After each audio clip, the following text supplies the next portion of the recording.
Y'all ready for this? His team is just rotting though. Maldiva doing so much damage to everyone. Is he a live lord or is he not?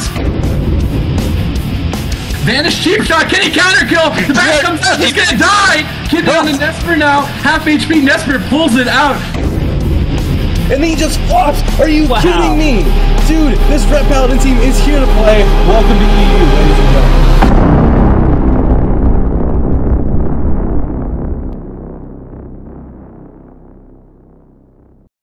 Alright, ladies and gentlemen, welcome back. I am D-Machine, and I am joined by some fellow commentators. The commentators. Supatease and Venruki are back, ladies and gentlemen. We can't necessarily get Ven's camera to work, but it's okay. And Supatease, you are competing, right? Yeah. You just took Ben's picture. I did not. I couldn't, unfortunately. That picture was good, though. That was a good Wait, picture. You trying to put a picture of me in the webcam? No, I just used yours picture.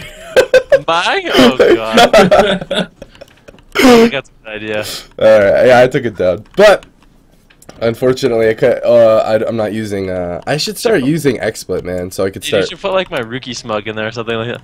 Oh, I should. Hold on. What is emote? Is that the emote where you're smiling and grinning? Yeah, Wait, no, I have a better one. I got your Rookie swag one with your glasses. Oh god. Dude, I love that picture. Alright, whatever. I'll accept it. I think the grin would be more funny, though. Yeah, me too. I don't have it, though. Here, I'll give it to you. Okay. Here, If the webcam's not gonna work, we need at least a good photo of me, you know? It's this one, right? In chat, it's this one. Yeah. You want to do that one? Yeah, that one. I was thinking this one.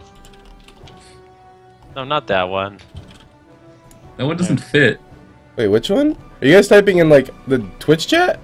In the Twitch chat. Fuck, oh, I don't you want the chill one. I was thinking about the smiley one. Yeah, I'll give you it if you want. Here. You can just put that in. It doesn't look that professional, though, you know? It's kind of goofy. I don't... I'm trying to... Do whatever, man. Just roll it. Goofy. Oh, Jamili has come online! The Lord and Savior himself. He is competing. And Supatease is instantly a little bit more worried. Okay. Actually, Supatease, you're gonna take this whole thing, right? Yeah, man. It doesn't matter who Supatease fights. He's going for the George W, so... It's going in hot. Don't worry about it. Going in for the kill. Hope Rin agrees to our terms if we both progress. Yeah, we'll see, man. We'll see. I think it's just mind games. I'm gonna be honest with you. You guys can link it in Skype. I'm not Well, sure. the thing is, if he backs out, we can just leave before 45 seconds and say wrong spec. Oh, alright, there you go. There you go. If he backs out on it, like he chickens out, that's Keep what the we're rule. gonna do, Keep within the rules, man. Ugh. Call me Bunts at ClutterMonkey7 commentary, please. Yeah, Clutter, come commentate. No. No? Definitely not. If you guys don't know who Clutter is, if you're a first-time viewer, because we are streaming at a different time. Clutter is my fiance. She does all the behind-the-scenes stuff. But do you guys have that picture? Yeah. I'm gonna send it to you on Skype. Okay. Okay, yeah. They can't see Skype right now. I'm going in for the kill. I'm doing it. Oh my gosh. Oh my god, is this real? Alright, man. It's real life, man. Come on. Alright, I don't even know where I just downloaded this to. Not set as desktop background, no. Why not? Make a copy, here we go. Desktop, sure. Okay. Now, Ven's face is what I'm gonna call this. We're gonna browse. We're tired, guys. Bear with us. We're streaming at EU times for all you EU people. So make sure to spread the word. The GCD. To talk about what change in World of Warcraft ever made you the most salty? What change? Yeah, what spec, what talent, what class ever made you just so salty? You're just so mad. Oh my god, I love this picture so much. There's a couple. I think the biggest blunders I've ever seen in World of Warcraft are Ice Nova and Blood Fear. Those made you the most angry? Yeah, I think so. You're positioned right on my hand. Dude, I'm still working it out. Alright, we're going through some technical difficulties, guys. We're just having a little bit of fun. My most salty change is the goat pet. The goat pet? What? Yeah, the goat pet. You remember the goat? You don't remember goat? No. No, I remember the mind-numbing poison. Oh yeah, that thing was annoying. There was a lot of hunters actually were really annoying for a long time. You remember the monkey pets that they would just abandon and farm in between queues and STV? Yeah. They throw poop, they dismiss it, get another one, throw more poop. Wait, what? That was a real thing? Yeah. So they wouldn't even dismiss it, they would abandon it. So like in between games they would sit in STV and farm more monkeys. They'd just harvest them. Because dismissing it had a cast time and abandoning it didn't. Wait. That's actually a big reason why Jungyup owned BlizzCon so hard. It's because nobody knew about that. And their team was just permanently immune to crits. They farmed. Oh my god. Alright, man. Monkeys on the tournament realm? Oh yeah. There's STV on the tournament realm. I didn't think there were any NPCs though. Oh, there was, dude. I had a lot of fun in tournament realms, man. I used to buy the tournament realm just a world PvP sometimes. Oh yeah, ZG. I remember that Wrath of the Lich King. You would go to the arena in STV. What is it called? Everyone used to go there. I forget what it's called, but I ended up running a level 1 orc there, and I actually somehow managed to dodge all the exploration zones and get a level 1 in that arena. Wait, what? How do you even? You'd get experience for exploring, and I didn't want to explore, so I dodge all the places that you would actually get the exploring. I didn't even think that was possible. My God, what? Yeah, it's possible. Yeah, it's Gurbashi Arena. There you go. Yeah, that was fun though. So everyone went on the tournament realm back in Wrath, and they would just kill each other there because it was like an open PvP bucket. That's what it was. It was a bucket. Everybody's killing each other. Dude, I used to love Gurbashi Arena in the tournament realm. It was amazing. It was so fun. You get some really cool, like, I don't know, like 1v1s going on there too. Not just the bucket of death. Dude, STV was so fun. I think my most fond memory of STV is helping Soda get his salty achievement because he wanted to be salty Soda, and you have to win like this really hard fishing tournament. It's like a realm-wide fishing tournament in STV, and I put together like a 40-man raid, and what we would do is any alliance we would kill and any horde we'd go and stand on their bobbers with like really big mounts. Oh my god! Yeah, so we just like totally gangstered it up in one side of the tournament. It was awesome. That is hilarious. What the fuck? Dude, you're a good friend to do that for Soda. He asked me, and pulled out all the stops. I'm gonna be honest, if someone asked me to do that, I probably would say no. That's a lot of work. It was fun. You sit on all the bobbers over everybody else. You want to fish? Not today, buddy. Yeah, it's funny too because some people that are really hardcore about it, they have like their epic like fishing rod and epic fishing hat, and they're just decked out in like plus fishing gear, and they just can't do anything. They can't see their dump off. It was great. Oh my god, dude. Oh my gosh, that's hilarious. All right, man. So both teams aren't ready yet, so we can't just jump right in. But Jamilia is online, but apparently Rind is not. Majidin's team, though, I'm sorry, Exaryu, is completely ready. So we'll be jumping into the games very shortly, guys. Now, just so you guys just a quick reminder. Now, this is a best of 5 and then a best of 7 for the finals. So let's see. Can I take a quick look at the bracket? I can. Right now, we got the Boys Are Back versus I'm Sorry, Exaryu, and then we have Hey, it's Tony from the Bronx versus 50 Shades and McQuaid. If you want to know who's on these teams, make sure to hit up that team list. But for now, we're just sitting here waiting. Do you guys want to watch that promo video again? I kind of want to watch that promo video. All right, I'm gonna play that promo video. Over. I'm muting my mic. Okay. Y'all ready for this? His team is just rotting though. Maldiva doing so much damage to everyone. Is he a live lord or is he not? Vanish cheap shot, can he counter kill? The back comes out, he's gonna die! Kid on the Nesper now, half HP Nesper pulls it out. And he just flops! Are you kidding me? Dude, this Red Paladin team is here to play. Welcome to EU, ladies and gentlemen.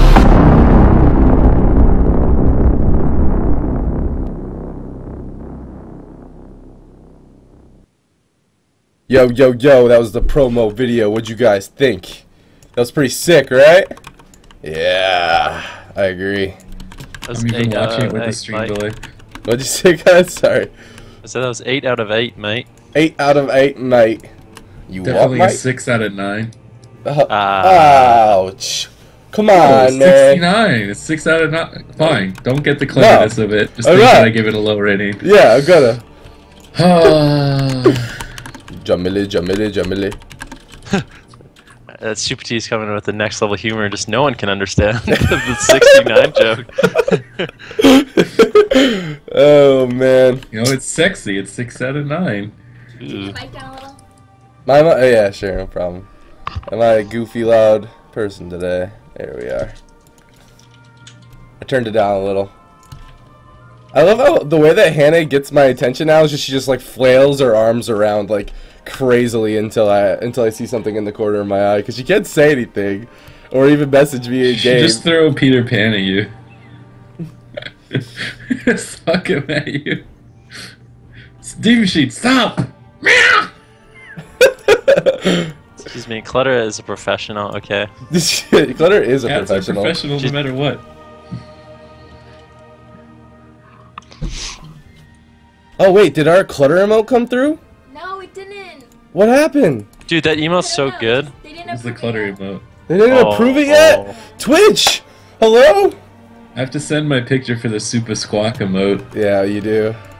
That Clutter emote is so freaking good. Oh my god. Yeah, it is. I'm actually really jealous of it, I'm gonna be honest. Horona's so good at making emotes. Let's just take a look at Horona's emotes real quick. We got the hype emote, the wrecked emote, the live lord emote. I don't understand how she got that silhouette between those words so good. And then Peter Pan, of course, my goofy face. The emotes Horona makes are just so good, man. Yes, they are. We're getting It's like carried. every emote I have. Yeah, for real. Including your face right now. Yeah. No, I actually cut that one out. She taught me how to do it. She's like, you know, I'm gonna teach you how to cut out your own face. So I learned. I can make face emotes. Wow. I'll come to you, man. Oh my god, I'm scared. Venruki has the power now. I have Yeah, the power. I made actually all my face emotes.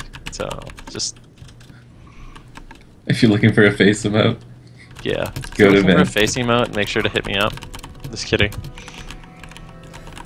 Hit up Verona. She did a better job than I did. Oh man. You know what kind of sucks about having it at an earlier time too? All these PvPers aren't online, so like if they need to get like a replacement or anything like that, they're all asleep. No one needs a replacement, man. This is the semifinals, okay? These guys should be hyped up, ready to go. I think we're waiting on one certain restoration druid. I'm worried Is his about name Rind? lyrics. Is his name Rind? His name is Rind. I don't think it's me. I think the other teams have holy powers.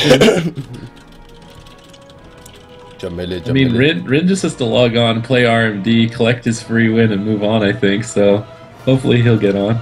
I guess I could talk about the donations and stuff. Yesterday we had a surprising amount of donations, and we're already halfway to our goal to $500. And now that all the donations that we do receive go directly to future prize pools of these tournaments, and we have these tournaments, as you guys know, weekly. So just so you're aware of that. But yes, shout out to everyone who donated yesterday. There was actually a couple donations that straggled in even after the stream went offline, so some people wanted to be completely anonymous. So thank you so much for that, guys.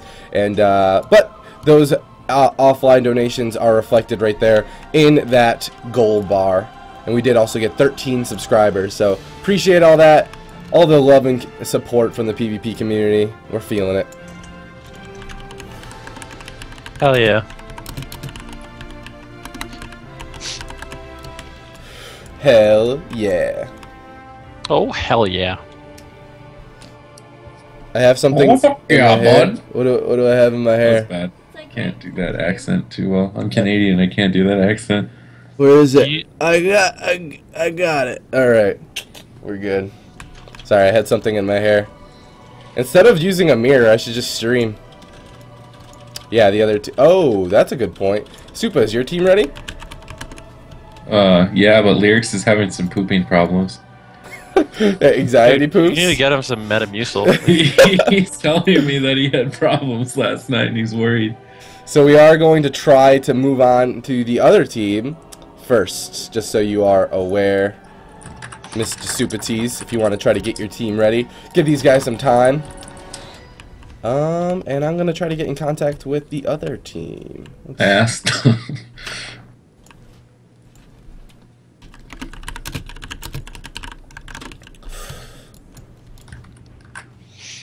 Tony's ready, but I think Lyrics is on the toilet. All right. Alright, at least we can account for him. Not even. Can we? It's not even like technical difficulties at this point. It's just like biological Bio difficulties. Yeah, having some bio problems. Everyone hold up. Jeez. So up next, guys, let's go take a quick look at the bracket. Once again, we're going to go ahead and do, hey, it's Tony from the Bronx versus 50 Shades of McQuaid. So stay tuned for that. It's coming in very, very shortly. I promise you. We'll be getting into it. And hopefully by that time, boys are back. We'll be back. We'll see. But, Tony from the Bronx. They say they're ready? No, not yet. Yeah, it's only me and Tony are on. I think Lyrics is in the bathroom. I don't think he was expecting to play right away. Alright, I think you guys will still probably be more ready faster than Jamili's team. What if Rind is dead? I mean, Don't say that. what's that? Don't That's even just entertain that idea. bad vibes, man. What if he got kidnapped? He's hope a he big, didn't. strong man. I don't know. Tony's He's a inviting really me. friendly guy. He's a really friendly guy. I had no idea until I met him in real life. Yeah. Dude, Rin's a bro. Yep, he is. Hey, Tony from the Bronx. Tony. They're going outside. They're pissed. 50 Shades of McQuaid. Peter Pan, no. What'd you say? Peter Pan's about to tear down your sheet. Stop it, Peter Pan. Don't tear my sheet down. No, I'm not helping. I'm not helping. He's attacking me. I'm like trying to If Rind stop. never got kidnapped, he could just go barefoot. Alright.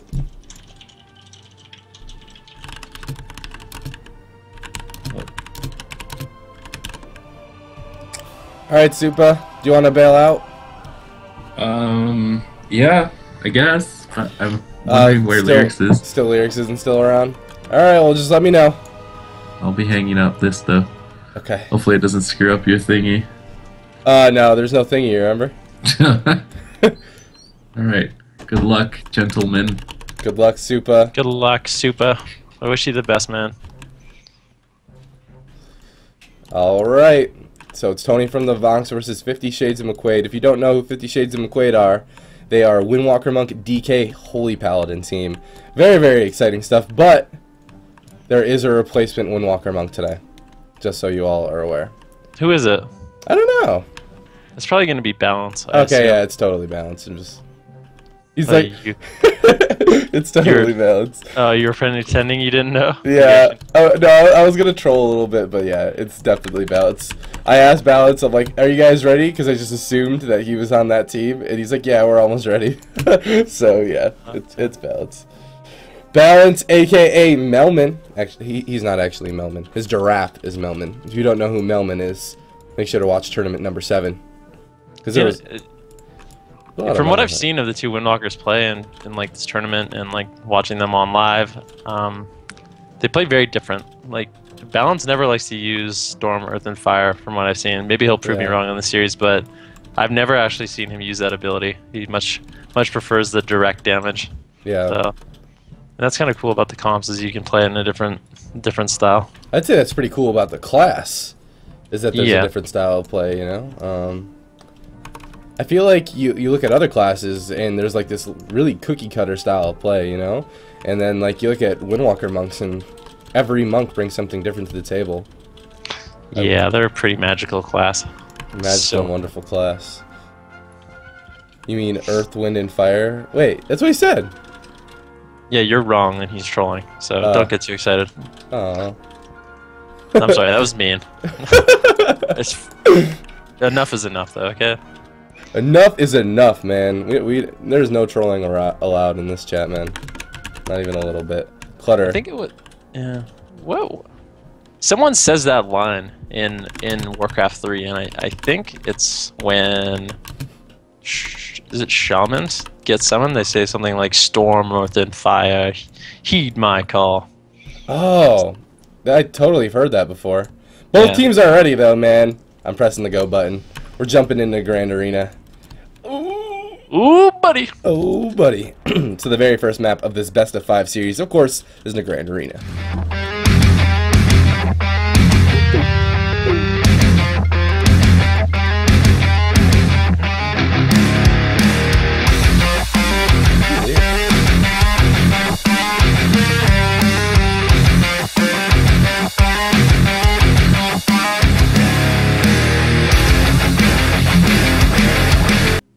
Oh, baby boys and girls, as you can see, Balance has entered the arena. He's here to play. And we also got the one and only Supatease from Tony on the team, Tony from the Bronx. So it is a Turbo Cleave versus Walking Dead. Now, I have no idea who has an advantage in this matchup, but I feel it in my bones that the Walking Dead Cleave have some sort of an advantage. What do you think? I think they do. I think that what they're going to do is try to swap to Supatease. They might even train him down, but it's going to be, I think it's going to be hard for this Turbo Cleave to really get any pressure against this team, and Supatease is going to be in a lot of trouble, but we'll see how it goes. Balance immediately putting down his Transcendence, running in, looking for Supatease as fast as he can, and he's going to open up on him. Bash comes out, and actually Balance is going to leave the game, so not sure what happened there, but it's weird. Wonder what's going on. I'm going to go ahead and check in with these teams. That was well within 45 seconds, so they're good. But, what is going on? Wowzer8 has subscribed for 2 months in a row. Holy crow. That's pretty crazy. I feel like I can't believe that we even... Okay, no problem. They just need time to set up. They have plenty of time. They have like 0 minutes on their delay timer, so... but I'm amazed that someone is subscribed to our channel for 2 months in a row, considering I feel like we haven't been a channel. I guess we have. This is tournament number 9. That is more than 2 months. yeah, I think there's 4 weeks in a month. So Yeah, I could do math. So just kidding. That's It's cool though. It's exciting, huh? Just wait, man. Time's gonna fly, and it's gonna say like 3 months, 4 months, a year. Yeah, it's crazy. And then it's gonna say 25 months, and you're like, "What am I doing?" That happens to me. All right. Yeah, dude, I see those all the time. It does say like 25, 22 months in your stream all the time. Like, wait, what? Holy crap. Thank you so much for subscribing 2 months in a row, brother. I really appreciate that subscription. And, yeah. No, it's not that I don't realize that... don't realize that 9 weeks is longer than 2 months. It's just... time didn't feel like it went by like that, okay? Like, I feel like last week was our first tournament. I know, right? It's weird. But you guys have been doing an excellent job, must say. Can't stop, won't stop. So jumping right back into the game, guys. It's 50 Shades of McQuaid going up against Tony from the Bronx. This series decides who goes to the finals. And it is Tony from the Bronx's Turbo versus 50 Shades of McQuaid's Walking Dead. Oh, baby. And I must say, I like Revo's transmog, and I'm a fan of his mount. It's just, Revo in general is just looking poppin', man. But He's just a very stylish guy. he's a very stylish guy. But we can't necessarily get away without talking about Melman. Melman is Balance's companion. The Windwalker monk brings him at least a 20% damage buff. It's pretty overpowered, and that's why Balance is just so good. He doesn't need what was it called, Earth, Wind, and Fire. I'm done. So we're probably going to see Balance just running in on Supatease again as fast as he can. Just not even going to dismount, but Lyric's going to put a stop to that immediately, coming in, snaring Balance Revolution. Balance is going to Flying Serpent kick in, but Supatease is just going to sit in stealth. He knows he's the target of choice, and he's going to force this team to sort of open up on other people. Now he is safely behind the pillar. fully hotting himself, making sure they're not going to have a clean swap to him. Revolution and Balance taking a little bit of damage right now, but I don't think it's too much to be concerned about. They are going to swap over onto Supatease, or at least try to. Finally, Balance using that Tiger's Lust to get over to him, but Supatease immediately in bear form. And this Walking Dead, it hasn't really been able to put out much pressure right yet. Supatease doing an excellent job kiting, popping that Heart of the Wild, trying to keep his team topped as well as himself. The swap comes over. Supatease in bear form, pre-bear forms that swap. Bark skins, and he's going to be fine for now. That was well done with the pre-bear form. Yeah, now he gets hodged out in human form, but he does have bark skin up. Looks like it's going to be enough, and there's the full strangulate out of that. They really want to get some pressure onto Supatease. So Supatease is doing an excellent job pre-bear forming that leg sweep and everything. And that was Gargoyle and everything, and that's all down. And Supatease didn't have to use all that much lyrics now, trying to get the pressure onto Zelia Wong with his recklessness. Zelia Wong forced to use his wall. He's trying to pull back, bring lyrics into a worse position. The spell effect comes out for lyrics, just trying to prevent. That's the shockwave on Zelia Wong. He's getting dangerously low here. I think that was Saved by the Light proccing. I'm not completely sure. He's using his wings and execution sentence. He's going to be okay. Supatease in the background, forced to trinket that stun as he was caught out in human form. Yeah, Balance actually had the Stormworth and Fire up on Supatease, puts it out again, and Supatease was just tanking that breath from Revo, so unfortunately he had to trinket that. Barstein coming back up for him. He is still just sitting in bear. It looks like they are going to converge, both Balance and Revolution. Supatease just doing the dip, using his Displacer Beast to get away. Meanwhile, Zelia Wong just keeping his team topped up, and Supatease forced to go into that Barkskin, gets caught in caster form. The Iron Bark comes out as well, and he's going to be very tanky for the moment, but once the Barkskin and the Iron Bark fades, he could be in a lot of trouble. The full strength comes out from Revolution onto Supatease. Supatease really doesn't have that many cooldowns left. The next stun on him could be very scary. Yeah, absolutely. He doesn't even have a trinket. I mean, his bash is coming back up. Maybe he can use that to try to get away, but this DK and Unholy Presence and this Windwalker Monk connecting the Supatease, it's a lot of damage. He's just trying to kite these guys as best he can, but in the background, Zelia Wong's taking a lot of damage from Here's the full turbo. leg sweep with no Barskin and no trinket. If he gets caught into a Fisted Fury out of this could be the end of Supatease. The Hodge comes out, and he is just going to get touched to death. Absolutely. And that's the kind of swap they're looking for, is just when he has no Barskin and no trinket, if he gets caught in those stuns with no peels, he's just dead. There's nothing he can do. Yeah, absolutely, man. Holy crow. You're absolutely right. He had nothing left. He was caught in human form, and they ended it right then and there. I want to take a quick look at that replay. Let's see. I mean, the double shockwaves coming out from lyrics definitely did help Supatease out, but I feel like if they're going for like a healer race, they're gonna lose out on that. But let's take a quick look at the replay. So watch Supatease. He's trying to get away. He's in that cat form, but you can't really run away from Windwalker Monk all that much. That's the full leg sweep on the Supatease. He's caught out in the human form with that leg sweep, and I mean, they're just doing so much damage out of that. There's the Hodge onto the DPS, but it didn't matter as the Fist of Fury came out from Balance, securing the kill. As Supatease did not have a trinket at the moment, so that was a solid matchup. So that's the very first map of this best of 5 series. What the next map is going to be. So it's going to be the Turbo Cleave's choice. Does the maps even really matter in this matchup, man? I think Supatease might want to play a map. If he feels like he's going to be the target of choice, a map like Blade's Edge could be really nice. So he can jump off and then get displacers and get up the ramp quickly and sort of leave the melee down. Balance is going to have that Z-axis port to get up to him quickly, but at least the DK will be stuck down there. Oh. And yeah, what I kind of like to see this game is when Supatease doesn't have his Barkskin and Trinket available, they're ready to peel for him, otherwise he's going to be in a lot of trouble. Right, that communication, like, next swap, I'm done, please come back and help me. But they actually chose a different approach. They chose, I feel, kind of like the all-in SCVs. They're going to Ruins of Lordaeron.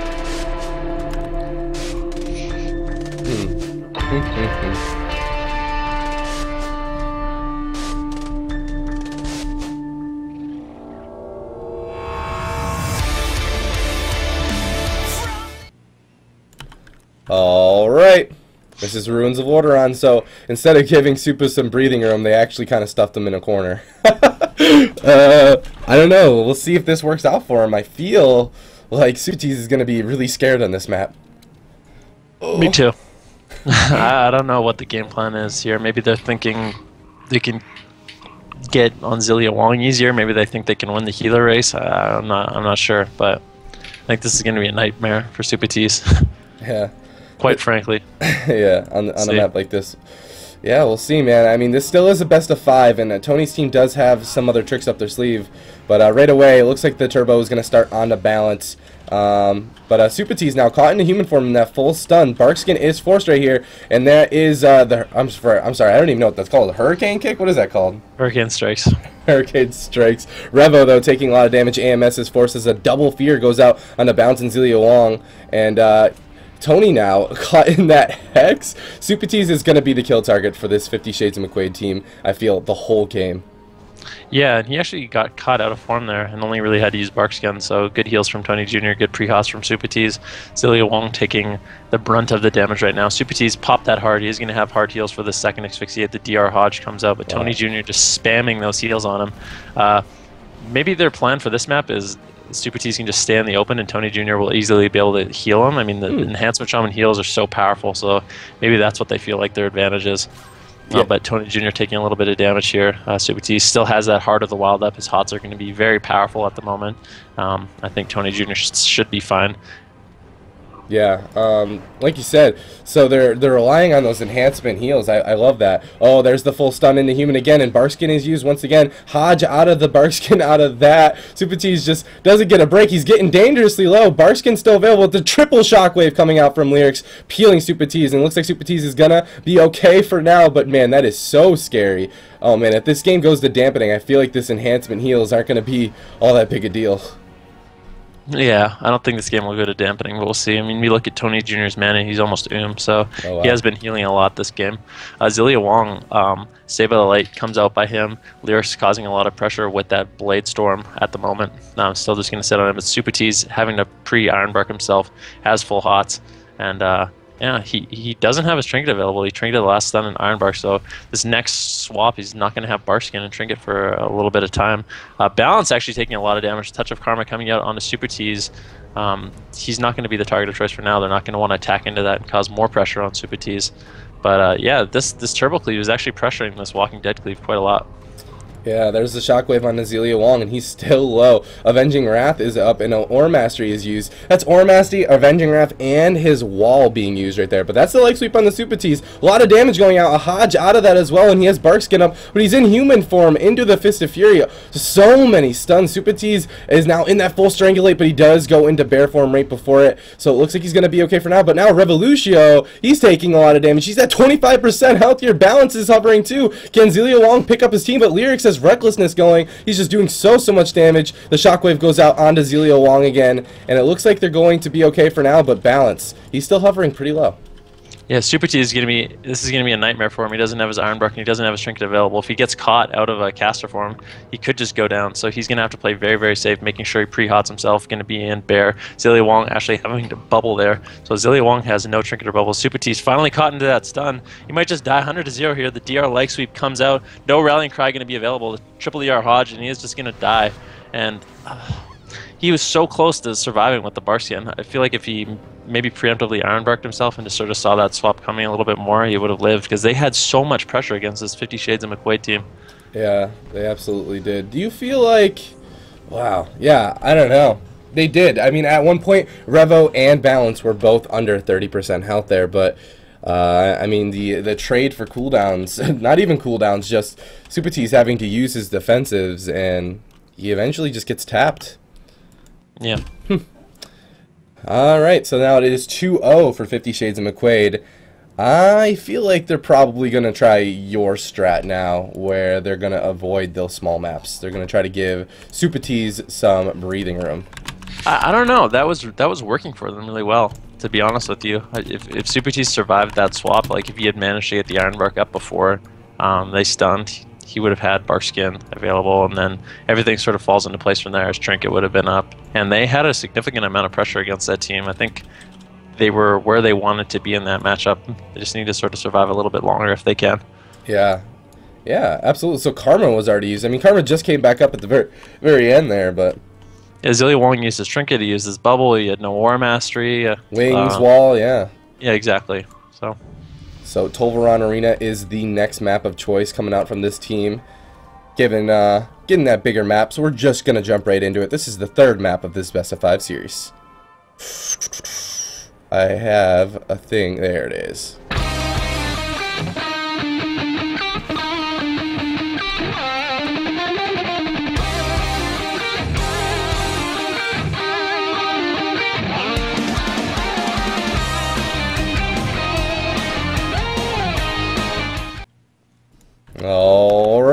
This is Tolvaron Arena. This is chosen by Tony from the Bronx. Can they bring it back? It is 2-0, and they are one loss away from being eliminated. But, I mean, that last game was very close. It could go either way. Yeah, for sure. Oh, man. I'm really excited to see a Windwalker Monk in the tournament doing this well at that. I mean, this balance and Zion has got them this far, but yeah, they're doing good. Yeah, it's a good comp. It's very, very strong. Has a lot of potential. So honestly, it's no surprise that they're doing well, because if this comp's played well, it's difficult to deal with. They're really hard to kill. They just have so many defensive abilities and so much damage. I never thought we'd be talking about defensives with a Windwalker Monk, man. They were kind of hopeless before. But yeah, they're good now. Yeah. Lear's taking a little bit of damage. Supatease just sitting behind the pillar, popping that Tranquility. He has fully hotted. Balance coming in with the in-cap leg sweep on him. Hurricane Strikes does come out. Supatease choosing not to Iron Bark there, or Bark Skin. And he is just going to pop the Heart of the Wild and try to heal himself up. Hopefully that sort of greedy play pays off for him. I think it will. He's just going to use that heart and heal up, not even having to use the Bark Skin on Balance's Hurricane Strike, which is well played by him. Balance's Hurricane Strike and Gargoyle, man. That was a greedy play, but it is definitely working out for him. The bash goes out into Zillia Wong, and Revo, he's taking quite a bit of damage at this point. Supatease doing a great job just kiting around with his Trent healing him. Gargoyle's still out, but Supatease isn't pressured at all right now. And but the pressure is on this 50 Shades of Equated this time. Both these double melee are just constantly slowed by this Turbo Cleave. But Supatease going for that Cyclone on the Revo. Balance dropping dangerously low here. He's not using any of his defensives just yet. No, he did actually use his wall, but no karma coming out for now. Zillia Wong's not into any CC. He's pushing in. They want to get some damage on the Supatease. Barkskin comes out. This is the breath. Lots of damage coming out on the Supatease. He's trying to get away. He's trying to use nothing but that Barkskin. He still has Nature Swiftness available to him in 5 more seconds, and he ends up not using his Iron Bark. Yeah, they're doing a great job peeling. I think they're just shockwave hexing Balance, so they can't really follow up. Tony Jr. having to pop a Strong Wall down around 60%, but I think he'll be fine. It's kind of just like they're kind of just hitting what they can until they have stunts for Supatease, and I feel like Supatease is really their only kill target. Meanwhile, Zillia caught into the bash, and Revolution taking a little bit of damage by this Turbo Cleave, having to pop that AMS, is going to get healed up from Zillia Wong now that he's out of the Cyclone. But he's still hovering dangerously low, down to 36%. Supatease pre-Iron Barking himself, ready for that swap. He still has his Trinket, nice. Bark Skin almost back up, and that was a beautiful pre-Iron Bark on the stun, kind of making them waste that Asphyxiate and that Hodge. So well done by him, popping that NS, going to top himself off, and he's just kiting around this pillar. And Lyrics is making it so difficult for Revolutions to actually connect to him. But Balance, forcing the Bark Skin by himself with those Chi Torpedoes, doing an incredible amount of damage. Supatease desperately trying to top himself. He is just going to get in-capped, and for now, Balance is going to leave him alone. But Zillia Wong having to bubble. Tony and Lyrics answering with that counter pressure. Supatease caught into the leg sweep. He does have Trinket available, but he's not going to use it. The DR Fist of Fury comes out. Tony Jr. coming in, tossing some heals onto Supatease. Hopefully he can survive. I mean, the Rallying Cry comes out by Lyrics. He needs to get away. He needs to try to top himself off. But Balance and Revolution doing such an excellent job just sticking on him. Yeah, Supatease, this is scary. Just Balance alone, and Melman are just going at it on a Supatease. Zillia Wong, though, he has no bubble. He's got Avenging Wrath up, but is it going to be enough? There's the Execution Sentence, but it gets purged instantly. Zillia Wong could be in a little bit of trouble here. Supatease already preemptively using that Iron Bark on himself to prevent that. And, you know, something to note this whole time is that now that they're on Revo, this game, Revo's rarely in Unholy Presence because of that, and I feel like that's really affecting the pressure that this Walking Dead team has. But Supatease preemptively going into that bear form, just really trying to prevent these hard swaps as best he can, but they're setting it up. That was the paralysis. He gets in the bear form anyway. The Hex goes out on the Balance. Oh man, this Turbo Cleave is doing a great job peeling for Supatease. Yeah, this big pillar allows him to kite away from Revolution quite well, but he gets caught. Here comes the breath onto Supatease. He has to Bark Skin that. Leg sweep comes out. He doesn't really have too much besides that Bark Skin. The NS comes out, using that dash to get away as fast as he can. Revolution taking a lot of damage, though. Lyrics and Tony Jr. just sitting on his back, forcing him to overextend and get pressured. And he's just going to have to sit in the middle of the map and get those heals from Zillia Wong. And because of that, Supatease is going to be able to top himself. Balance goes into the bash clone from Supatease. So Supatease not going to be in a lot of pressure right now. Zillia Wong getting full hexed, having to Trinket that because Revolution is just taking so much damage right now. And they're actually going to swap over onto Zillia Wong now that he has no Trinket, he has no bubble. He does have some bops available, but those aren't going to be too effective against an Enhancement Shaman. Yeah, not at all. Supatease using the Iron Bark again, trying to predict these swaps, and he's going to be okay for now. His team's doing a great job peeling for him, but I feel like going on to Revo is really an important thing to do. I mean, making him slow and also making him in that blood presence is a big deal, but now the pressure going onto Tony, he's using that Sham Rage instantly, just trying to prevent the damage that's coming in. And I like how they swap over to Zillia Wong. I think this is a good move. I think that putting that pressure onto that healer, there's the Avenging Wrath, though, to answer this swap onto Zillia Wong. He's hovering at 50% health here. He's got Aura Mastery, he's going to use it. He's going to be okay for now, but Supatease, he's in some trouble. Yeah, he Balance ended up using that Hurricane Strike while Supatease had the Iron Bark on himself. Safeguard comes out from Lyrics onto Supatease, and if we look at Supatease's cooldowns, he only really has Trinket available, so the next full stun he's caught into, unless he can pre-Iron Bark it, he's going to have to Trinket. But he is rotating his cooldowns appropriately. Zillia Wong caught into the Fear. It is going to break, and they're just going to sit on him, trying to force a lot of pressure on this healer, forcing Revolution and Balance to sort of come back. Balance caught into the full bash. Is going to get cloned by Supatease. Supatease doing an excellent job. He's seeing this DPS off himself, and Zillia Wong still under a lot of pressure. The full shockwave comes off. The Bop comes up. It does get purged off, so like I said, Bop not particularly effective against these enhancement shamans. Supatease pre-Iron Barking, actually having to Trinket Iron Bark there to get away, but if you look at his cooldowns again, he does have Bark Skin, and he will have NS available for the next swap.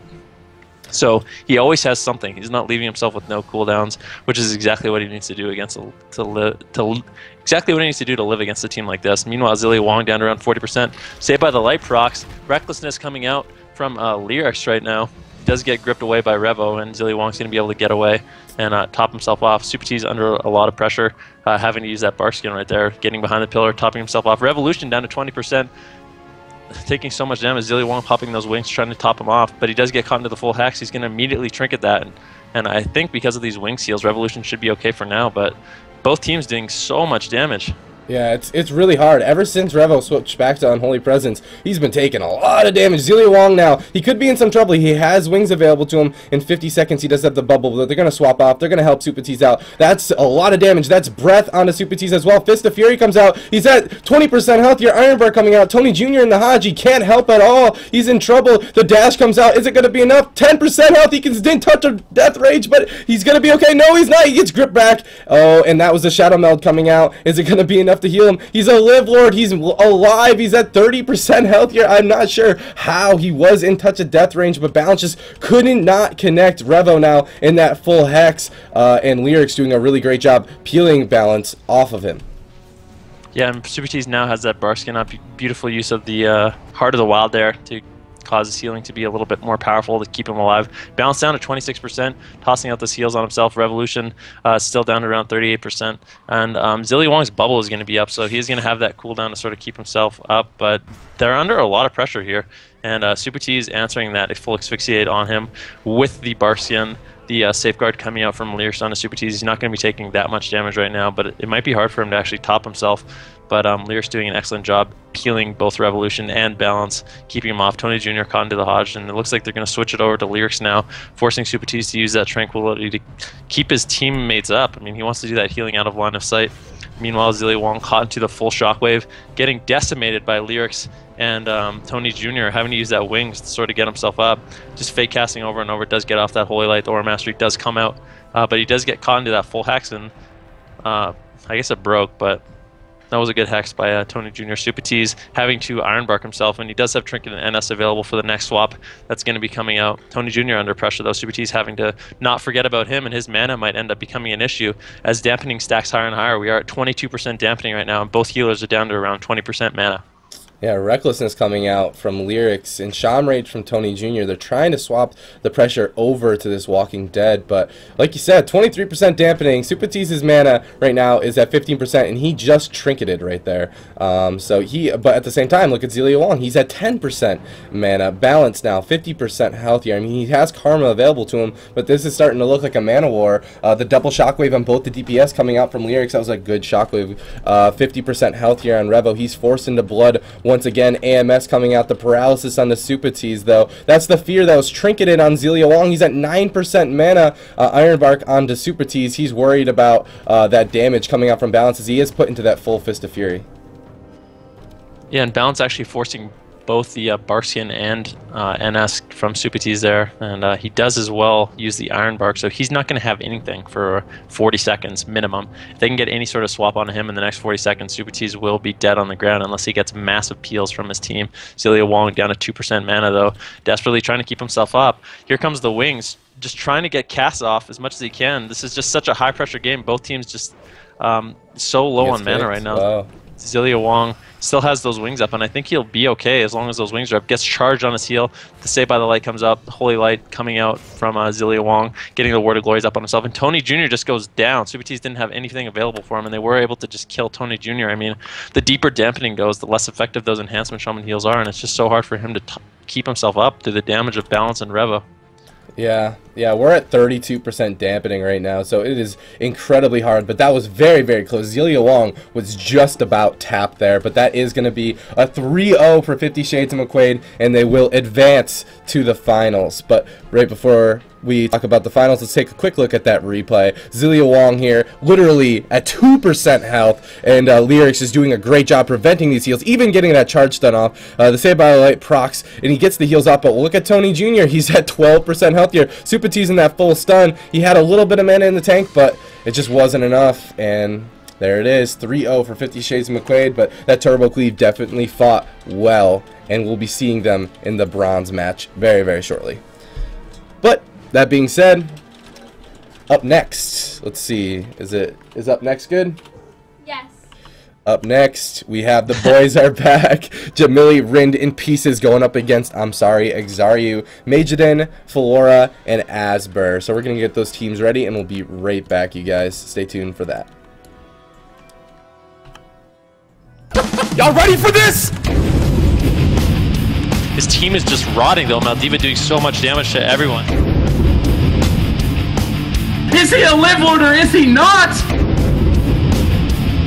Vanish cheap shot. Can he counter kill? The back comes out. He's gonna die. Kid down to Nesper now. Half HP. Nesper pulls it out.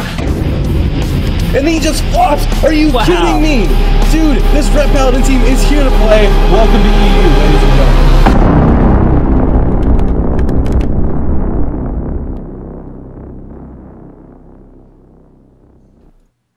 Alright, welcome back. We're just going to get these teams ready for you guys and jump into the next game, which I'm very excited about. Yeah, me too. And it'll be interesting to see what Jamili runs against us, if he's going to play the RMD or the God comp. Yeah, I'm interested to know too. I love that Jamili's team has those options available to him. It's a big deal in a tournament scenario. Yeah, I'm going to whisper these teams and see if they are ready. Actually, I think both teams have the ability to multi-comp in this tournament. Oh, yeah, they do. Hello? Oh, hello. Hello. I'm not alive. Supatease. What's that? I'm not alive, I'm dead. I'm sorry, Supa. We have... Uh-oh. So, let me just go ahead and ask. So it looks like there is a roster change on Jamili's team, but the only way that roster change this extensive happens is if the other team complies. So let me just ask. What kind of roster change is it? Like different Healer. player, different healer? Yeah, different healer. Yeah.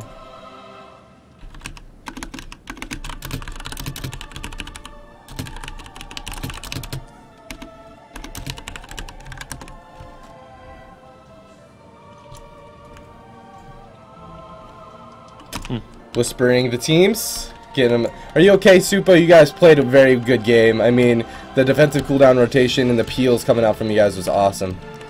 I never faked balance, that's why we lost. But you did Shadow Meld at 2% health here, so that's a thing. Okay. I swear to God, I thought balance was kick body. I was like, man, I can't fake this guy. I was getting so mad. It was just like, what the fuck? Come on, give me a break. Give me a break. They changed their strat and we got owned because they changed it. Oh, was it tunneling you the whole game? Or? No. Before they just sat the DK on me and the monk was hitting DPS. That game they sat the monk on me the whole game and the DK was hitting DPS. Well, they kind of have to do that when you're hitting the DK. Like the DK can't get to you. When we fought them 2 days ago, they never did that. No game. None of the teams I fought did that. I always put DK on me, but they switched it and put Monk on me and DK on DPS, and it kind of screwed us because the Monk can get out of all my stuff. Yeah.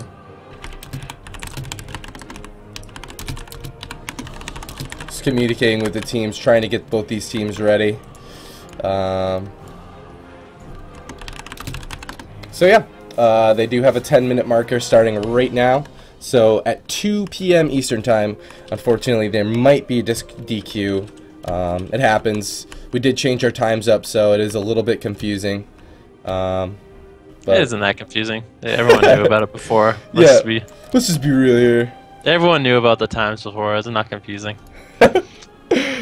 Yeah, so unfortunately, there cannot be a composition change, but they're going to continue to try to find a replacement. So hopefully the Jamili dream is alive. There it is. But that being said, I just wanted to say good job, Supatease. You guys did give us some really good games there, and I love the way that you guys adapted to the very first game. You definitely saw an improvement. So what do you think facing that Walking Dead team? Are you scared of that comp on live now? Oh, I don't. We went 8-0 against that team and other teams playing it on ladder, but like I said, none of them played the way that they just played. So I was expecting to be like 1v1ing Revo the whole time, and I ended up 1v1ing Balance, and Balance beat me, so I lost. Yeah, I just think they were like forced into that situation though. If you guys are sitting on Revo, there's no way he can ever hit you. This is just sitting in blood and you're cutting around a pillar. But yeah, it's hard. I think that is the scary thing that they can do. Also, I don't know, why are monks immune to CC? Yeah, how so? He was immune to Hex. There were multiple times he was immune to Hex randomly. We couldn't figure out why. Hurricane Strike? Does it make you immune to Hex? Yeah, it makes you immune to LCC for 2 seconds while you're using it. Oh, well then I guess Tony didn't know that, so we learned that, I guess. He hexed like a couple times into that. Oh, into Hurricane Strikes? Yeah, I didn't know it made you immune. Yeah. Yep. Only reason why I know that is because I watch Venruki stream. So these teams are just trying to set up a team, trying to get a replacement for the Restoration Druid. I'm not sure where Rind is. If anyone's watching and knows Rind personally, tell him to get him up, because Jamili and his team needs him.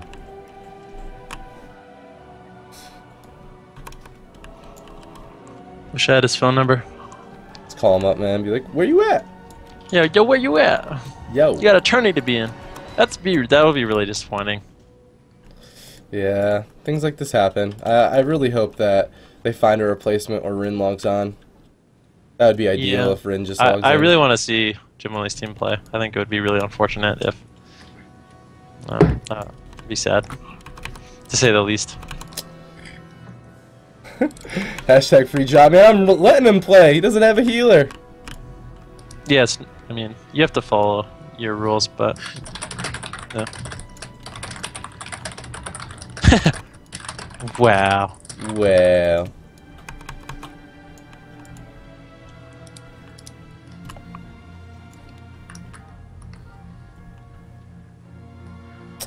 So we're going to take a quick commercial break, guys, as these teams are going to get back together. We'll be back in 6 minutes, so stay tuned for that. Be right back.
Right.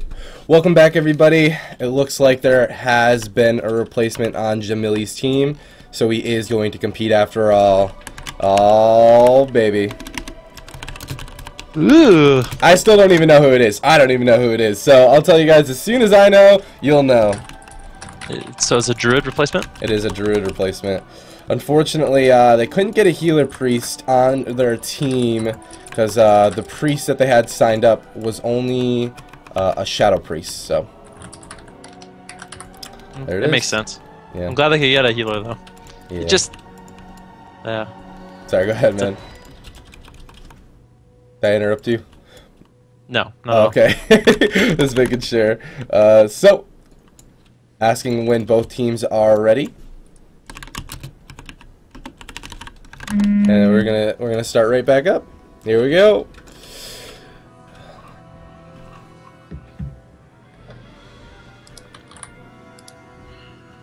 Wait, invite me. Oh, I need to get you. Where you at? Supatease. Where you at? Where you at? I always go to SU.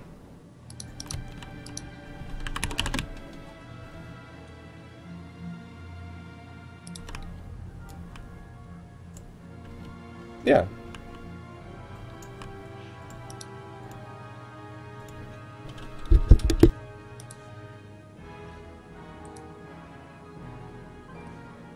That's 100% okay. 100% good. Okay.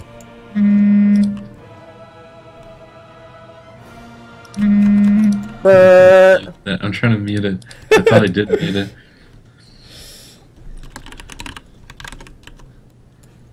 Oh man.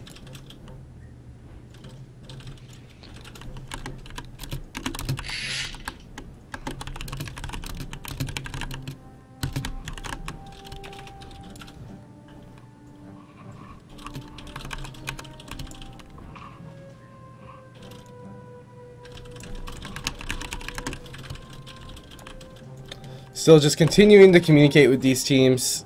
Okay. What the hell? Okay. So Sorry, go ahead, man. let's see. So I'm sorry, Zaryu has a he can play God Comp. I guess they can play Holy Paladin God Comp, and they can play Boomkin Mage Paladin. So they do have two comps that they are able to run in this next matchup, as well as Jamili, Wiz K, and Pieces, and their new fourth, the Danny carry. They can play RMD and God Comp. So both teams having two different comps they can run. And do you guys have any idea what they're gonna run in these matchups? Do you think I feel like they want to run that Boomkin, man. Honestly, I feel like they want the Boomkin. what makes you say that? I don't know, because they've been practicing it on the ladder a lot. Yeah, they have been practicing it. I Absolutely. think Jamili's playing RMD no matter what. Really? RMD. RMD is better than God Comp against the Boomkin. Hmm. Okay. Yeah, probably. So you think it's one of those situations where like And RMD is better against God Comp too, so... Really? You don't think it is? Well, they could play God Comp. You think Resto Druid God Comp loses to Holy Paladin God Comp?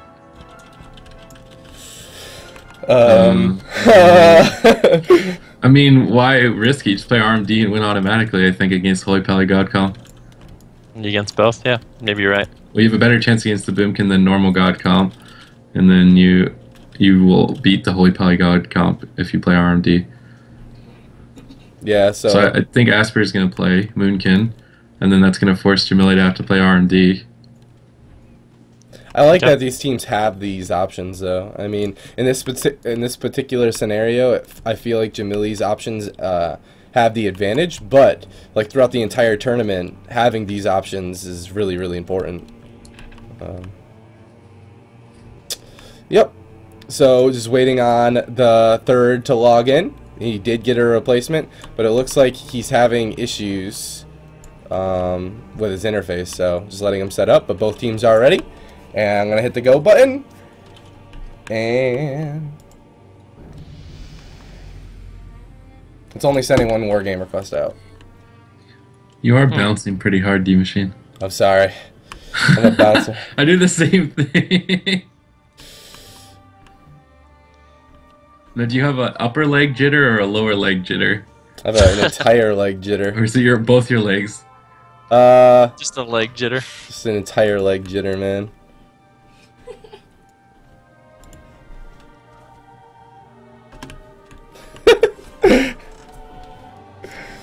Is his mic muted? No, my mic is not muted. I'm just still distracted by communicating with these teams. It's very... Oh, okay. So I think one team accepted and one team declined. And now all the queues after that are still waiting for that instance to end.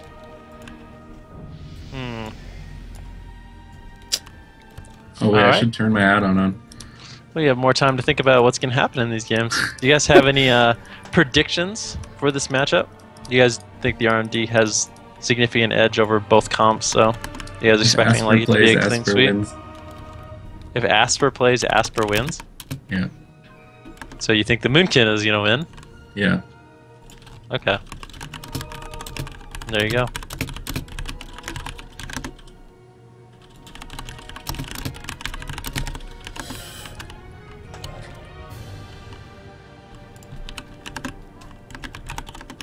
All right. You think Asper is gonna win, really? Mm-hmm. Is that just because you're a little biased because you're a Boomkin yourself, or is that because you believe in him? I believe in the heart of the cards. There it is. All right, the invites have gone out. The very first match of this best of 5, or the very first map, I should say, of this best of 5 is going to be on the Grand Arena. We're going to jump into it very, very shortly here. There's the queue. It has popped. I'll see you guys in there.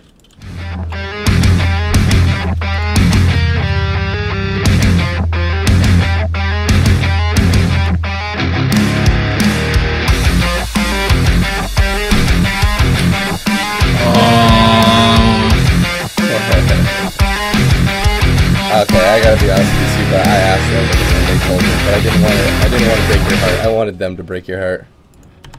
So Asper not playing. Asper not gonna win. Asper not playing. So it's a God comp of the Paladin versus an RMD. Is it? I mean, I know traditionally RMD is really good against God comp, but I think Paladin kind of mixes it up a bit. They're gonna have disarm Hodge for Jamilia every time. They can deep freeze Sheep Danny carry. So I think Jamilia will be the target of choice this game, and he's actually going to be in trouble. If he gets Hodge disarmed, his feint's going to fall, and he's very susceptible to burst. So I think the Paladin is actually better than the rest of Druid in this situation. Yeah. I have no idea, man, but I'm really excited to see these two teams play. So it's the God comp with Flora on the Holy Paladin versus the RMD and Danny Carey as a sub-in. And, oh man, the Garo... Oh, sorry, I'll let you guys go. Yeah, Garo into Mageddon, swapping back to CMG, throws the silence on the pieces, Apolly onto that as well. It's going to get dispelled by Danny. Kidney shot blind, though, onto Floria. CMG taking a bit of damage, the Frozen Orb finally coming out, but he's not going to be able to sap it, I don't believe. He's trying to get it. He's going to manage to sneak it through. Apolly onto Mageddon. CMG completely alone. He's trying to stack on Floria, so the Ice Nova will break the sap, but now into the half Poly. He's not going to be breaking it. Maybe a deep freeze potentially out of that as well, and still at 40%, but there's the swap onto Jamili. There's the fist out of the Horrify. No feint, like you were saying. No Ice trinket. Nova. Yeah, he might Connects. die. He's dead. Exactly what I said. Wow. He trinketed that first fear, and it just makes him super susceptible to a swap like that, and he just immediately dies. That was incredible. I want to take a quick look at that replay. So keep an eye on Jamili. Oh, actually, this is a different thing. Hold on. Here we go. There you go. Now watch Jamili. Jamili's at full health here. He goes into that Horrify, into the full Hodge, and he has no trinket, and he gets so much damage, and there he goes. He goes down. That God comp swamp potential with that Hammer of Justice, the Hodge, is so deadly. And the very first map of this best of 5 series is gonna go to I'm sorry, Exaryu. Whoa. That's intense. Intense. I wasn't expecting that. But you had faith in that, in the God comp of the Holy Paladin. Yeah, I just don't think it's nearly as easy for the RMD to score a kill. He trinketed the first fear. He opened up on CMG, and he trinketed a fear to get a blind on Floria. I don't think we're going to see that again. I don't think we're going to see him trinket. Yeah, he'll play a little bit more conservatively for sure, but I still think that every time they do that, it's going to be scary for him. Like, they have a lot of burst potential, and they have a lot of cross CC with the disarm Hodge onto Jamili and the deep sheeps on a Danny Carey. And if they're able to consistently get that off, it's going to be a nightmare for Jamili to survive. Yep, so the next map chosen by the boys are back is Tolvaran Arena.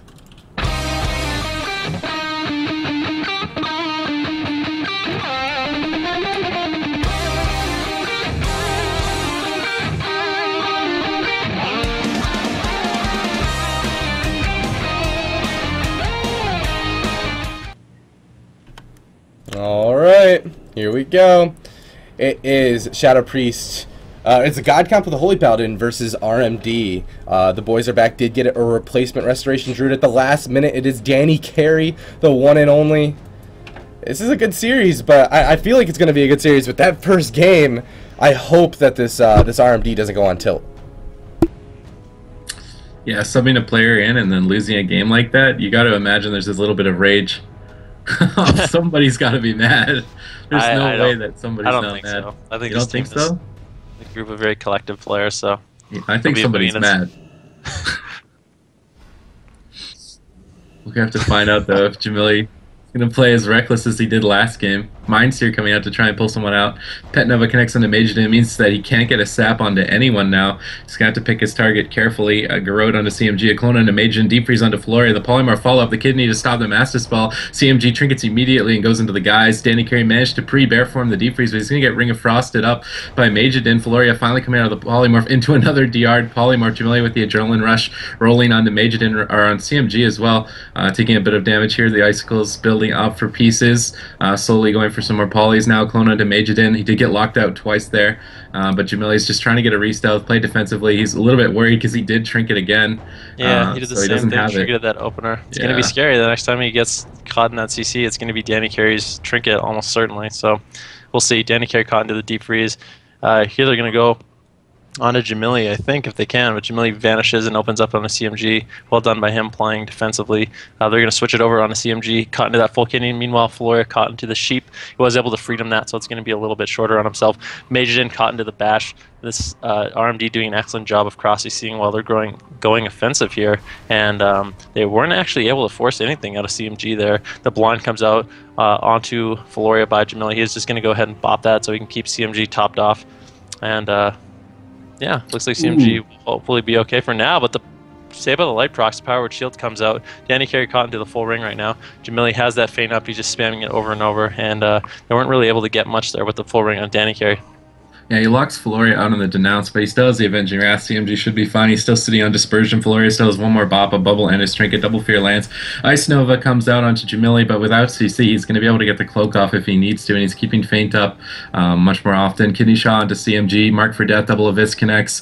Garrod onto Majidin to stop the Polymorph. Good awareness by Jamili to stop that, but the Polymorph is going to connect here onto Pieces. Gets dispelled by Danny Carey. Throws the 3 Trents out. Majidin now into a Polymorph. Pieces trying to deny the Polymorph in the future here onto Danny Carey. Danny Carey Displacer BC in, gets the clone onto Majidin, Deep Freeze onto Floria. Majidin choosing to block out of that. Deep Freeze onto Danny Carey, though. The Ring of Frost gets locked out by Pieces, though, and throwing a Polymorph out to deny, but Jamili into the Hodge at half HP, has the Iron Bark up. Comet Storm is going to connect there. Polymorph onto Pieces, Fear onto Jamili. The Feint's going to fall off if they can get any hard CC out of that, but Fist isn't up for about 17 seconds, so Jamili should be fine until then. Yeah, I think when they do that swap, actually the killing spree coming out of Jamili on a CMG, taking so much damage, down to 24%, Save by the Light procs. Floria spamming out those heals, though. It does get caught into that Frost Draw. Beautiful CC by Pieces. The Deep Freeze coming out of that Frost Draw, and he does get locked out on that Polymorph, so well done by Majidin there, counterspelling that Polymorph on Pieces, stopping Floria, entering any more CC, and Floria's just going to pop those wings for the additional healing and be able to top CMG off. Yeah, it seems like they're swapping to Danny Carey. He's going to Bark Skin the swap immediately, going for Cyclone, even back into bear form, wants to make sure he has as much HP as he can, going for a clone out of that Polymorph. Majidin's going to trinket that right away. And they have forced one block right now and the trinket from Majidin, but the Kidney onto CMG, they're just going to be tunneling him into the ground. Floria still with the Avenging Wrath, should be able to heal through the Mark for Death. Double Abyss. Majidin now building up some Icicles as he did get locked on the Polymorph. A clone onto Floria now. They need some more CC to pressure. There's the Disarm onto Jamili, though. Fist out of that. He's going to trinket immediately immediately and get the feint up at 64%. Danny Carey coming out of the deep freeze, trying to go for a clone, going to land on a Majidin, unless he chooses to block out of that, which means he'll be out of the blocks. I think he's going to be sitting through it wisely. Double fear onto Jamili Pieces. Pieces going to trinket to get the deep freeze onto Feloria, going for the polymorph. He gets locked out on the polymorph. Kidney onto CMG, nonetheless. A poly onto Jamili to try and deny the damage on that kidney shot. Now a full blind onto Feloria. He's trying to sit through it. He still has a bop for it, and he still has his trinket and bubble. I feel like it's very greedy to sit through that. Now into the full poly. Killing spree coming out. Going to force the dispersion and the bubble on top of it now at 35% HP with Majidin into a clone. So a lot of cooldowns overlapped at once right there from a greedy play from Feloria. Yeah, that was unfortunate, and because of that, CMG is going to be in a lot of trouble. I mean, Flory still has one bop and a trinket available. He's caught into the deep freeze right now. Majidin using his second block to try to do anything he can to keep CMG alive. Clone comes out from Danny Carey onto Feloria, but they're trying to turn around on Jamili. He has caught into that full disarm Hodge, the Iron Bar coming out from Danny Carey, who uses his trinket. And now both Danny Carey and Jamili don't have trinket, and he is going to get caught into that fear, and Jamili will just die. Unbelievable. So close and yet so far. So, I'm not sure if I can nab that replay. Let's see if I can. So, here we are. Jamili currently in his cloak at full health, so he's okay for now. CMG puts the Horrify onto Jamili. That's the ring onto Danny Carey into the silence because he did trinket. He has Iron Bark, but it's just not enough in that full Hodge inside this orb, and he just goes down. That Hodge, man, that just makes this comp so scary. Yeah. Holy. It's a lot of utility coming out of a Holy Pally. Just it's such a long stun. I believe it's a 6-second stun that Fist of Justice is, and it's only on it. He died from 80% with Iron Bark. Yeah. Yeah, that's incredible. Holy crow. So, it is currently 2-0 for Xariu, and this is hard.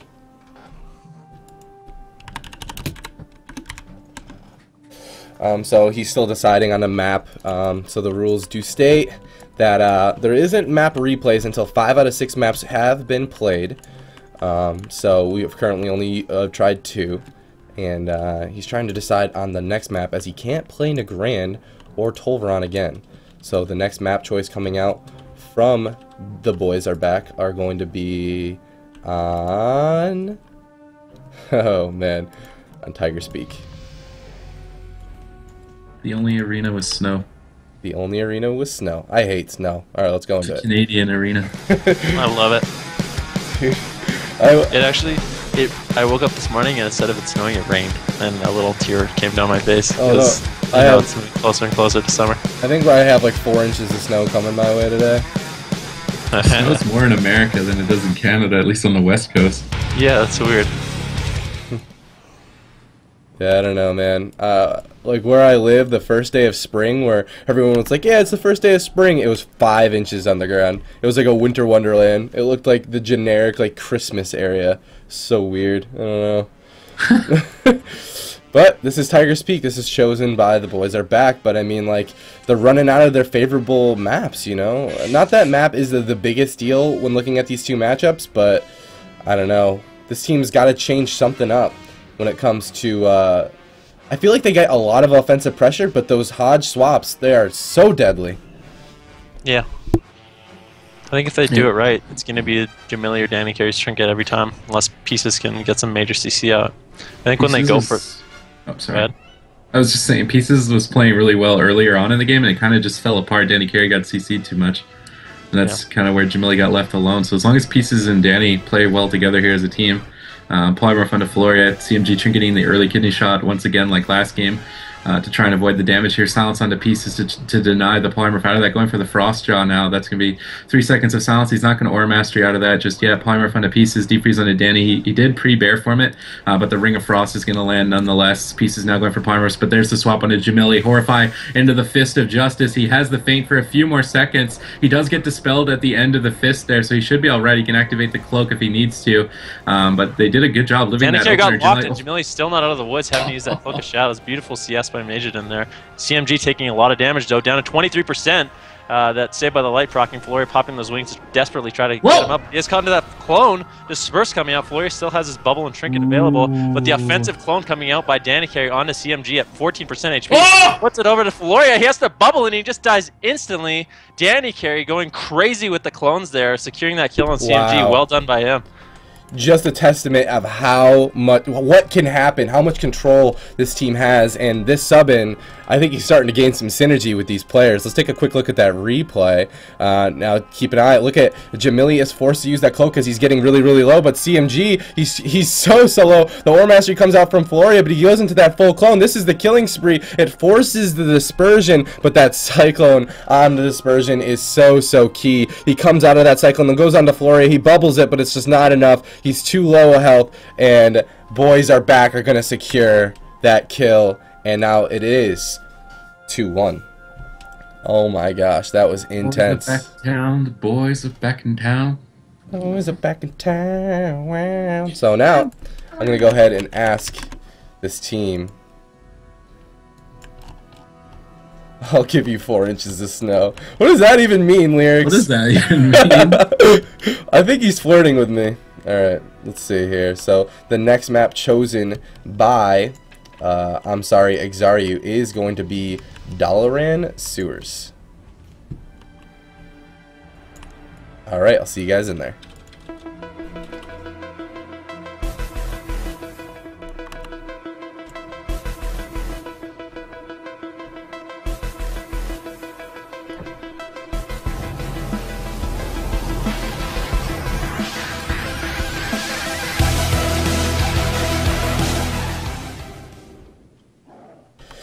Alright, it's Dalaran Sewers, but this is a best of 5 series, so if I'm sorry Exariu wins one more time, they will knock the boys are back into the bronze into the bronze match. Majidin stole Zaryu's transmog. Are you serious? Pretty sure. No. Is that Mitch's transmog? Oh, I don't know even if know. it's Mitch's I or don't if know. it's Zaryu's. I think Mitch uses that Time Lord set, but It was Mitch. I thought it was ironic that I'm sorry, Zaryu, and he has his transmog. I don't think it actually is, though. Zarya uses like that Battle Mage set that has the pants. Pants mage. He's a pants mage. He's a pants mage. Not a robe kind of guy. Yeah. I love bathrobes. They're so comfortable. Why would you not want to wear a robe in WoW? Oh, man. The double Garrote coming out. CMG trinketing the early kidney again. Silencing Pieces is Poly onto Floria. The sack comes out. Pieces now into a clone. The double fear lands. Ring of Frost coming out onto Danny Carey. That's going to land. Fist of Justice onto a Jamili. He's got dispelled out of it, luckily, there from the trinket of Danny Carey, and got the Iron Bark up. He's not going to be dying from 80% this game. Just yet, at least. Clone onto Majid and Deep Freeze onto Floria. He did get locked out before it. Kidney now onto CMG. The full Poly lands. He's not going to be able to MD. Floria did sack it, though, apparently, and it's going to break. He's going for the rebuff now. The clone onto CMG, realizing that their offensive push is kind of botched from the sack. The RMD's going to have to wait and bide their time and get that polymer. But the double fear lands. Danny Carey camping bare for him to try and avoid Majidin's polys. He's very relentless. Pieces now throwing out some polys to deny Majidin's position. Now a trick poly onto Floria, which lands full deep freeze onto Danny. Common Storm coming down. They're swapping to Danny. He's going to activate the Bark Skin. They baited that, though. They didn't Devouring Plague or anything, so they could swap to him later. Yeah, that was. I mean, Danny Carey's going to be in a lot of trouble here. I mean, he has no trinket and no Barskin. That was kind of a waste. Majidin just using one Comet Storm on his deep freeze and he Barskin that. I guess he was really afraid, but that's gonna spell trouble for him if they can land like a disarm Hodge on him. It'll be a nightmare unless Pieces and Jamili can go insane peeling for him. And I think that's why he's just sitting back. He knows he kind of made a mistake, and now he's just sitting behind the pillar 900 miles away. I think this is the push. They're coming in hot onto Danny Carey. The Deep Freeze lands down here. Frozen Orb comes out. Shadow Fiend, everything. Comet Storm into the disarm. This could be it for Danny. 30%. Fist of Justice follow-up. He needs to get the Hodge, though. He's not going to get it in time. And it's going to be DR, unfortunately, at 49%. Danny Carey blinks away, saving himself for now. Still getting Ice Lanced at 40%, but the Smoke Bomb onto CMG. The Adrenaline Rush coming out from Jamili now. Comet Storm coming down from Pieces. Majidin getting locked out on the Polymorph, though. And Jamili's building that red buff to try and counter pressure onto CMG here shortly. Yep, and Danny Carey caught into that full fear. Jamili choosing to pop that Cloak of Shadows. They're not going to be able to get much damage out onto him. But Danny Carey now into the full Sheep Disarm coming out on Jamili, and he could just get caught into this Hodge. He does have Trinket available for the Hodge. Going to immediately Trinket that, but the CC is not stopping on Danny Carey. The Killing Spree comes out, trying to counter pressure CMG. He's going to dip down to around 25%. Both Jamili and CMG solo. CMG caught into that dispersed. Floria also having to pop his bubble. He just still has Trinket for the next CC chain, but that was a lot of cooldowns there coming out from this God comp. Yeah, we saw the same situation last time, but Jamili got caught out with no trinket, and he doesn't have trinket again, so it's a possibility. Danny Carey, though, has his now, throwing some clones onto Majidin. CMG and Floria playing very far back to try and mitigate the CC and push out when fear comes up, I would assume, which might happen here shortly. Majidin into the the Frost Nova there, and now the Kidney Shot onto CMG, swapping to him. A lot of damage coming in, but Floria pre-sacrifices the poly once again. Danny Carey into the Deep Freeze, going for the ring. The ring's going to land, but he got the Iron Bark preemptively onto Jamili, but is this a repeat? 60% to O again? It doesn't seem like the damage is there. Devouring Plague connects. The Fist is going to fade. He should be able to get the cloak. He gets the cloak off in time. Not going to be dying on that swap, and now is the situation where they can capitalize on no bubble, no trinket, and no dispersion for a minute, but they need to get Jamili topped, and Danny Carey's struggling. The NS comes out, 50% HP. The Vigil comes out. Jamili trying to get a re-stealth and play back here defensively, but he's not going to be able to get it. Danny Carey gets deeped up on his clone. Majidin trying to go for a poly, gets locked out and gouged. Not going to be able to land the CC on this offensive push, but there's the full poly onto Floria. It's going to get MD'd by CMG, though, so good awareness by him to get him out instantly. Save his trinket for his CC down the road. Jamili mounts up and runs in, trying to connect onto a CMG, but he's doing an excellent job just sitting back with Floria, and Jamili choosing to switch over onto Majidin, try to build up that red buff as fast as he can, so he will have that killing spree.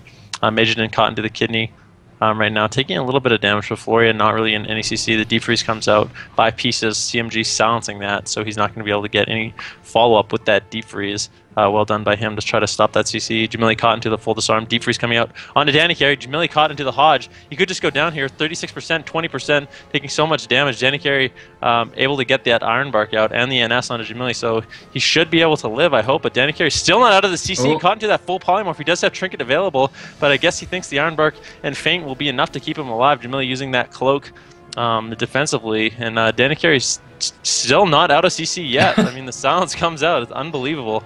Should hopefully be able to top Jamili here.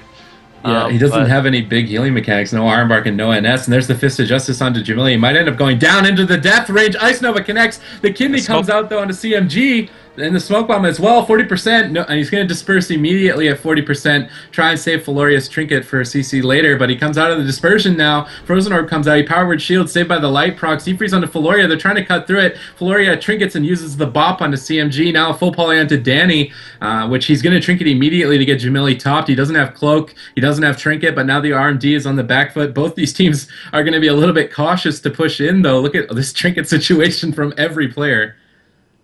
Yeah, not a single person has Trinket right now, so CMG is able to get a big fear on them. They can maybe set up off that, but it's going to be scary for him to push up and get anything like that, because he is the target of choice, so he wants to make sure he's playing nice and safe. But as I say that, he runs in, trying to get a fear on Danny Carey, but Danny Carey just sitting a million miles away. The fear comes out onto Pieces, and Jamili, looks like they're going to try to line up on Jamili. He immediately Cloak of Shadows, trying to get pressure out onto Majidin right now. The Orb of Pieces comes out.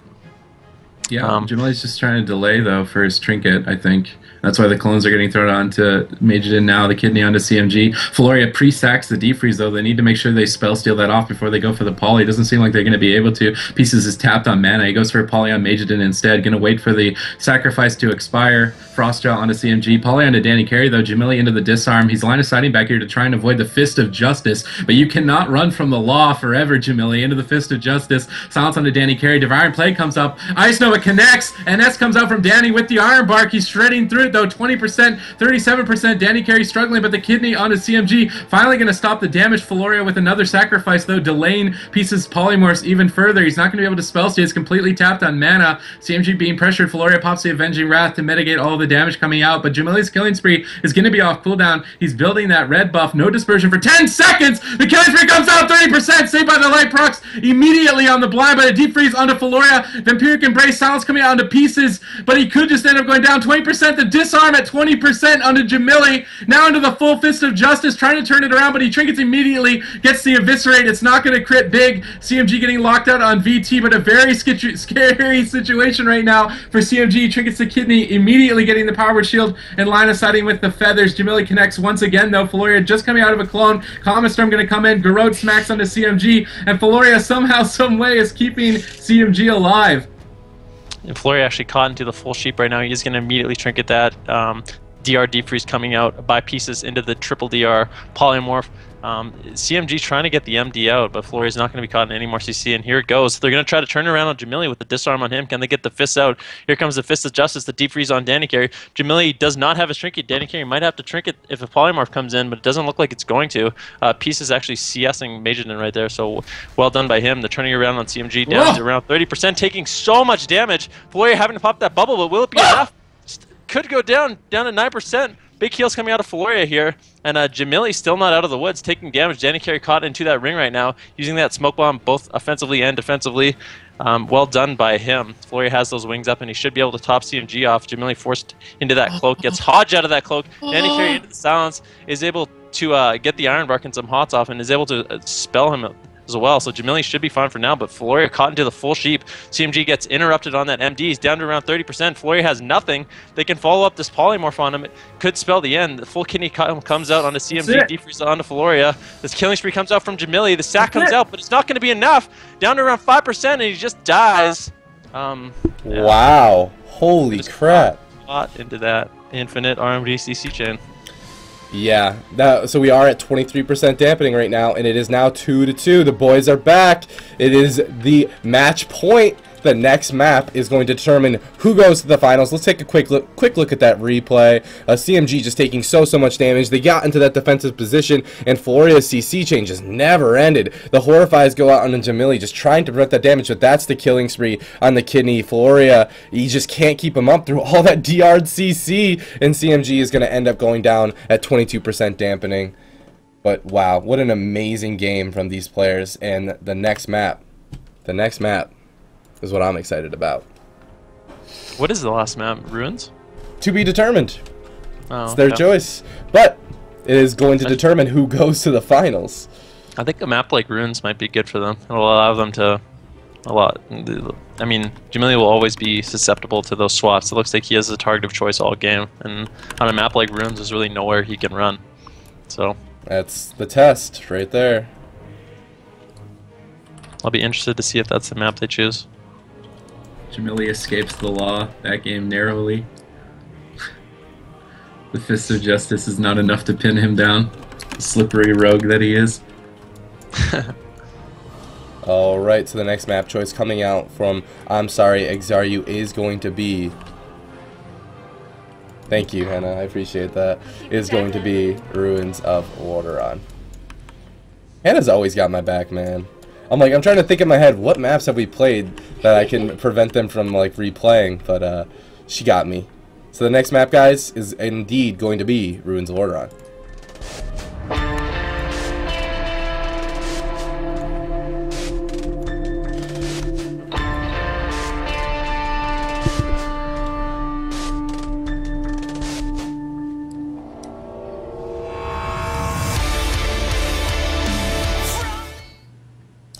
Alright. Wait, before I do that, turn that off. There we go. Alright. Ruins of Lordaeron. So, I don't know. I felt like both teams kind of utilized the pillar and got their position and their cooldowns back. But now in Ruins of Lordaeron, they don't really have that much of a luxury. Is that who takes more advantage from this map? Danny can't run anywhere on this map. Like that one swap that got his skin with only Comet Storm, like if he wasn't down below out of line of sight of the Fist, he might have got killed in that double stun Horrify combo with a silence out of it. So Majordan and CMG might decide to go onto him as the target. If Jamili plays a lot more conservative and sits all the fears and stuff like that, they can swap to Danny while he's sitting the CC. So it might be a little bit of a mind game here from the God Combat. Early Garrote onto Majordan, Deep Freeze onto Floria. Pieces goes for the Polymorph.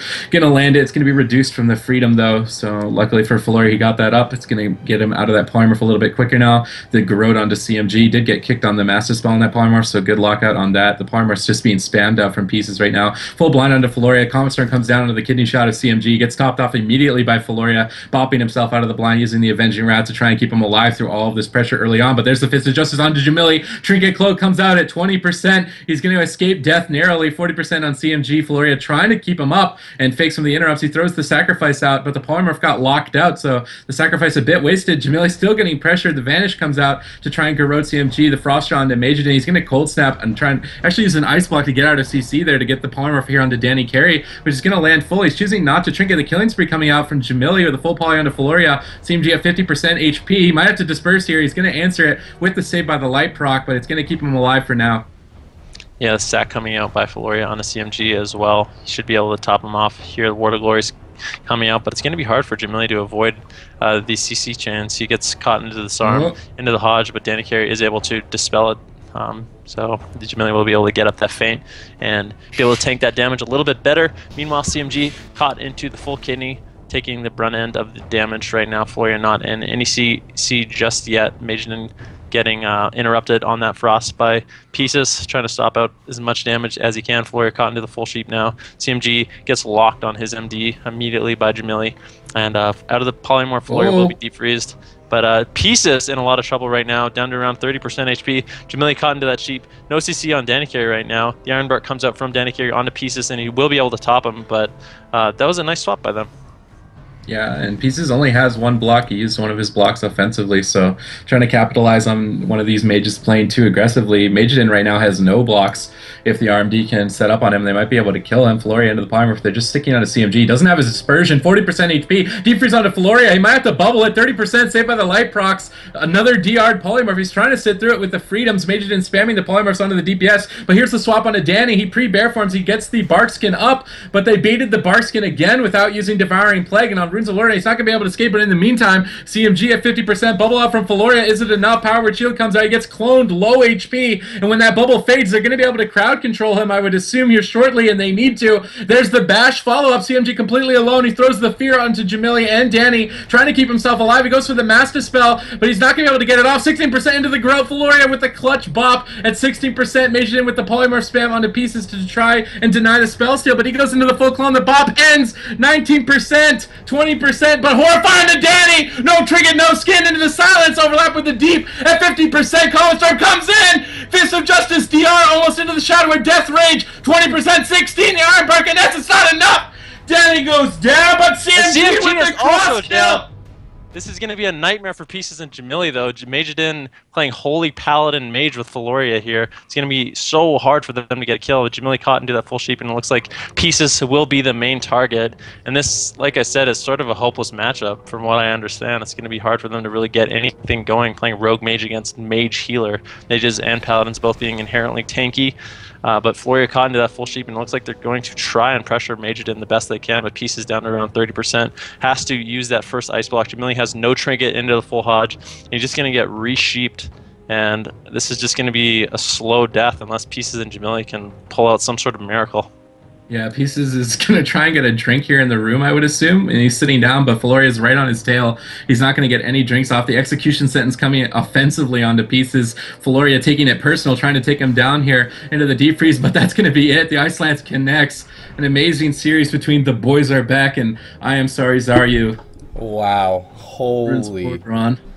Ruins of Lordaeron. What a cross kill. So that means I'm Sorry Exaryu is going to go to the finals, and The Boys Are Back are going to the bronze match. Let's take a quick look at that replay. As CMG, he's just taking so much pressure. He's so low. But Danny Carey, he's in that Horrified. The Devouring Plague, the Orb, the Deep Freeze, everything's coming out onto Danny Carey. They're putting all the pressure on him into the DR Hodge, but at the same time, CMG is taking so much damage. Danny Carey puts the Iron Bark on him, but it's just not enough. CMG at the same time ends up going down, and the cross kill ends up going into the favor of I'm Sorry Exaryu. So we will be right back with a quick commercial break, guys, as we set up the bronze match and the finals. It's coming up very soon. Let's take a quick look at the bracket and look at who is actually going to the finals. So it is Exaryu. I'm sorry. And so we have I'm Sorry Exaryu versus 50 Shades of McQuaid in the finals. And hey, it's Tony from the Bronx going up against Boys Are Back in the bronze match. So I'll see you guys in just a second. Be right back. Y'all ready for this? His team is just rotting though. Maldiva doing so much damage to everyone. Is he a live load or is he not? Vanish cheap shot, can he counter kill? The back comes out, he's gonna die! Kid on the Nesper now, half HP Nesper pulls it out. And he just flops! Are you kidding me? Yeah, Dude, this Red Paladin team is here to play. Welcome to EU, ladies and gentlemen. Oh, very good, man.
Hello, everybody, and welcome back to Y'all ready tournament for this? 9.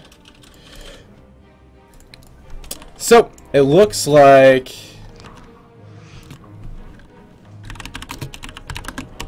there might not be a bronze match, as Jamili's team is no longer available to play, but we still have the finals coming in very soon. If anyone on Jamili's team other than Jamili is online and wants to get a replacement, please get in contact.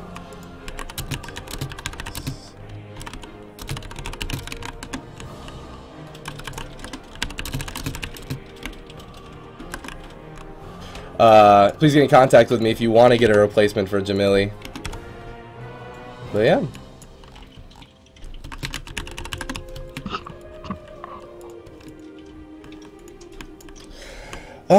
But if not, we will go on to the finals. Oh, Jamili actually is back online.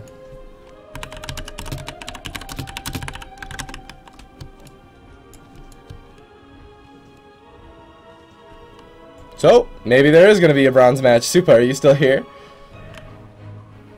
I don't think he's actually in the call right now. I see him, but I'm not sure. I think he's on. We're on hold. Yeah, I think we're on hold and he's in the call with his team.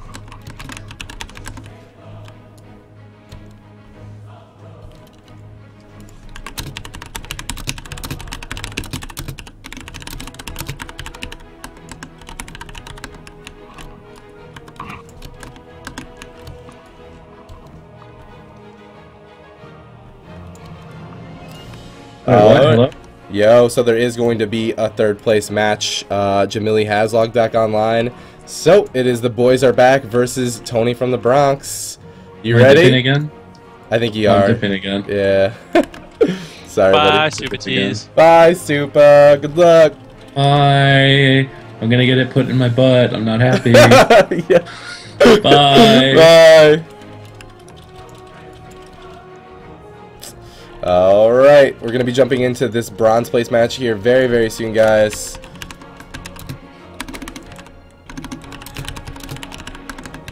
And... Oop.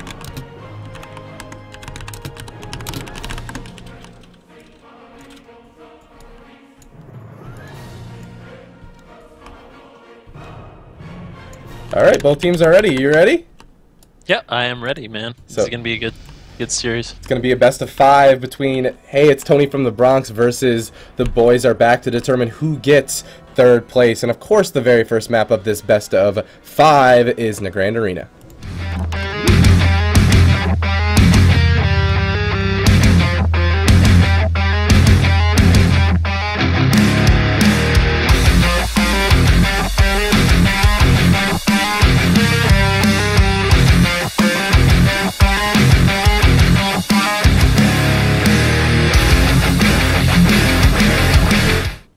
Alright, this is in the Grand Arena, and Rind is back on Jamili's team. Danny Carey will no longer be a sub-in. That being said, Supatease is the Restoration Druid sub-in for Tony from the Bronx, with Tony Jr. and Lyrics running that turbo. Any predictions, Yeah. Ben? Well, I'm not sure. I think it's going to be a long game. Yeah. Both teams play well. It'll probably end up going into dampening, but we've seen this turbo cleave lose to RMD before, so if this RMD plays well, they definitely have a fair shot. But I think the longer the game goes, the better it is for this turbo cleave. So this RMD is going to try to get a good opener here. Rind immediately leaving the game. So. Alright. So let's take a look at what went wrong. I'm going to go ahead and whisper these teams to see what's going on. But that was well within 45 seconds, so they're both fine.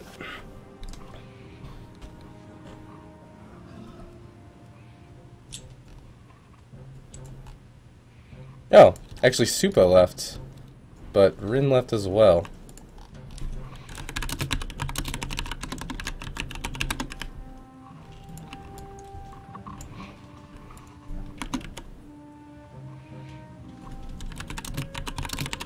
Alright, both teams just kind of turning their add-ons on, I assume? I asked both teams to let me know when ready, and we'll jump right back into it. It is a best of 5 to determine who gets the bronze placement. What was our prize for the bronze placement? I don't even remember. What was it? Third place is 150. Really? Yes. That's pretty good place. All right. Yeah, that is. That's a 150 solid bucks. Yeah. All right, so both teams are ready. We're going to go ahead and queue up once again. In the Grand Arena. The queue's not... All right, I'm going to go ahead and try to queue again.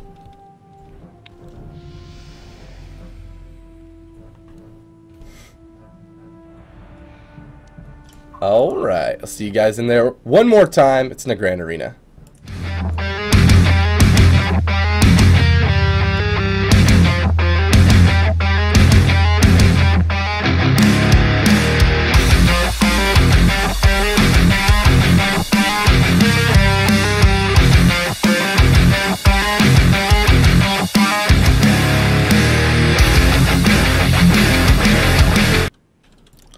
Welcome back, everybody, to the Grand Arena. It is Tony from the Bronx going up against the boys. They're back.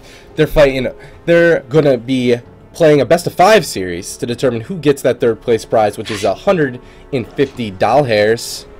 Ooh, that's a lot of doll hairs, man. It is a lot of doll hairs. It's like a whole Barbie aisle. Ew. But yeah, so this is our third place prize, and we're growing every week, and all the donations that we've been getting in have been going directly to the prize pools of upcoming tournaments. But yeah, see what happens. Here we go, getting into game 1 of this bronze match. Jamili going to go in. Let's see who he opens on right now. Shroud of Concealment coming out, but it's not going to matter too much while Pieces is and Viz as well. Tony Jr. getting sapped, and Jamili actually getting popped out by Lyrics at a cheap shot onto the Lyrics. Looks like they are going to try to start off on Tony Jr. Supatease immediately popping that Heart of the Wild as well as Barskin on Tony Jr. And really this RMD hasn't used anything yet, so maybe a little bit of overusage on cooldowns, but he just wants to be prepared. He's going to trinket that blind as well, so he has no trinket. Tony Jr. Is just fully hotted right now. He's just going to sit at around 100%. Supatease using a lot of his cooldowns there to keep Tony Jr. offensive, and it looks like they're going to be hitting Pieces as much as humanly possible. Pieces is actually so he's not going to be able to spell steal many more of Supatease's hots for a little bit until that mana regenerates a little bit. Yeah. But yeah, this opener really, both teams not able to force much. The Stormbolt coming out onto Rin. He is going to Barskin that. Smoke Bomb comes out from Jamili onto Tony Jr. He is caught in that. Rallying Cry coming out by Lear. Supatease actually has no trinket. The Shawn Wall coming out by Tony Jr. But the Rallying Cry is actually going to fade as well as the Shawn Wall. Beautiful offensive clone by Rin. Supatease caught into that full polymorph, and this should be the end of Tony Jr. if they can connect on him. He's trying desperately to kite. The Ascendance comes out, putting as many heals as he can on himself, but that was incredibly dangerous. Supatease and Tony Jr. as well as Lyrics using so much there for Tony to survive. The Ascendants used defensively. He's going to switch it over onto Pieces now, trying to get some pressure on him. The Rind actually getting swapped to as well, down to 40%, and these guys are making the most of their cooldowns. Pieces caught into that full hex at the moment, and Rind just popping out those trends, trying to stabilize his team a little bit. Lyrics getting opened up onto taking a little bit of damage, but I think it's just peeling coming out of Jamili. Meanwhile, Tony Jr. getting kidney shot. Supatease gets put into that deep freeze. We'll see if the polymorph comes out. He gets caught into that full ring. And Tony Jr. going to be in a little bit of trouble, but he does have that healing stream and some hots from Supatease still ticking right now. And beautiful offensive pressure coming out from this Turbo Cleave onto the RMD. Yeah, man, absolutely. I feel like a lot of defenses came out of Supatease, but he seems to be okay now. He's got 16 seconds left on his trinket and 8 on his Iron Bark, so he's gonna recover just fine. That's the Cyclone going out onto Jamili as he had that Iron Bark. Stormbolt onto Rin, and Pieces looks to be like the kill target for this Turbo at the moment. The full polymorph goes out into Supa as he's caught in human. The bash on the Lyrics across CC into the full, or the DR getting onto Tony as well. Killing spree coming out for Jamili, and is answered with the Sham Rage and an Iron Bark from Tony Jr. And they're going to go ahead and root him up after the killing spree, and Tony's going to be just fine, but Pieces just all game long is just taking some damage. But now's the swap onto Rin. The Barskin is used. He's in bear form. He's trying to get away from this Turbo. That was the Wolves used by Tony as well. Barskin being used by Rin in response, but both teams are going to go ahead and stabilize. Yeah, I like what Supatease is doing. Instead of like using his trinkets or using his cooldowns to sort of play catch up, he's just using them immediately to keep his team just topped. So this RMD really isn't able to get anything going. Jamili running over, popping the blind on a Supatease, but Tony Jr. does have full hot, so it looks like they might swap over to Lyrics. No, just a cheap shot coming out on him, the polymorph coming out on the Supatease. Tony Jr. caught into that full kidney, does have the Sham Wall available in 10 seconds, but Not yet. Supatease caught into the deep freeze, does not have Trinket available. Tony Jr. desperately trying to get out as many heals as he can, but those enhancement shaman heals so powerful. He is able to stabilize his own health without any healing from Supatease. Supatease finally fully hotting him up, popping those Trents, and Rind under a lot of pressure, having to Iron Bark. Jamili going into the bash right now. Good cross CC while they're training down Rind. He's not going to be able to do much peeling because of that. Tony Jr. gets Iron Barked and actually gets offensively cloned there by Rind, but Rind's still under a lot of pressure. He has no Barkskin. Never mind, he just used that Barkskin right there. He has full hots, taking a lot of damage now from Lyrics and Tony Jr., but Peace is doing an excellent job peeling both Lyrics and Tony Jr. Supatease caught into the full deep ring. They're going to try to switch it around onto Tony Jr., but the Shawn Wall does come out. Jamili using that killing spree onto Tony, but he should be fine with that Shamanistic Rage. Yeah, these short defensive cooldowns between this Druid and the Shaman are really the name of the game here, but this RMD is just relentless. They get so much. The full clone goes out onto Jamili there. Rind now in the full fear, and I think that they want to start going on to pieces once again. But Tony, he's also the kill target for this RMD. Something to note this whole game is that Lyrics is doing a great job of those mass spell effects. This is the smoke bomb onto Tony. He's at 50% health here. He's switching over to pieces. I think that's more of a defensive play, if anything. The bash goes out into John. He actually trinkets it. That could be a potential swap later, but that's a Cyclone going out onto Tony Jr. Yeah, and we are at 15 minutes into this match, so dampening should start kicking in soon, and that's when this Turbo Cleave really thrives. Jamili caught into the full clone, and they are switching it over to Rind. And Rind having to use the Barkskin and Iron Bark there. He still has a trinket available, but it could be a nightmare the next Stormbolt that comes out onto him. Unless he trinkets that, and he's still not out of the woods yet, going into bear form, desperately trying to get away from Tony Jr., who's just spamming out that damage, spamming purges. Supatease caught into the full polymorph, and this RMD is not really able to connect on anyone. Finally getting a little bit of damage onto Tony Jr., but he's going to immediately pop that Shamanistic Wall to avoid some of that damage. The Frozen Orb comes in from pieces. Tony taking a lot of damage, but Supatease not in any more CC, so he will be able to get those hots up and keep his health stabilized. Rind caught into the full clone by Supatease at the moment, and really Jamili actually caught into that bash. Like you said, they're going to try to swap over to him. The feint goes. If they can get anything follow-up, the feint comes up, though, and he should be okay. Supatease caught into that full blind at the moment. He has no trinket available. Tony Jr. could be in trouble here. He has no Shawn Wall, but he's just keeping himself at 100% HP with those hots. Pops the Ascendance a little bit defensively. The killing spree comes out by Jamili onto Supatease, or onto Tony Jr. rather, and Pieces Prime taking the brunt end of the damage by Lyrics and Tony Jr. Rind not in any CC at the moment. Jamili actually caught into that full fear. I think Rind trinketed that fear, so he's not going to have trinket available next time they go on Pieces, and it could be scary for him. Yeah, no one on the RMD's team has a trinket right now. Super vulnerable time for these guys. Pieces taking a lot of damage from this turbo. The cloak coming out for Jamili, swapping over to Supatease. Supatease now into that full kidney shot. He's choosing not to use his Barkskin right now. The mass spell effect coming out from Lyrics. That's always so key because it prevents so much CC. The Cyclone going out of the bash on to, actually, where did that go? Supatease now, he's sitting in bear form. He wants to prevent this hard swap from happening, but at the same time, Jamili is the kill target with evasion up. This turbo is just doing a really great job just preventing those hard swaps from happening from this RMD. This RMD just feel like they're like running into a wall. There's the kidney shot onto Supatease though. He is inhuman. He does have Barkskin available. He uses it. There's the mass speller. Like Tony though, he's in that clone. He can't help Super right now. He's at 50% health here. Iron Bark and Barkskin are now used for Supatease.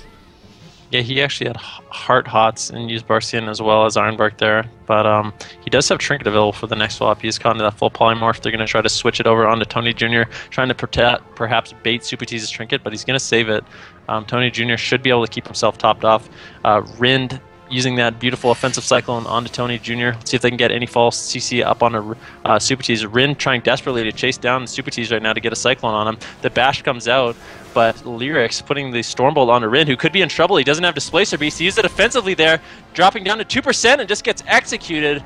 Rind going for that offensive CC, and Lyrics just crushing him for it, catching him in that stun with no Displacer Beast.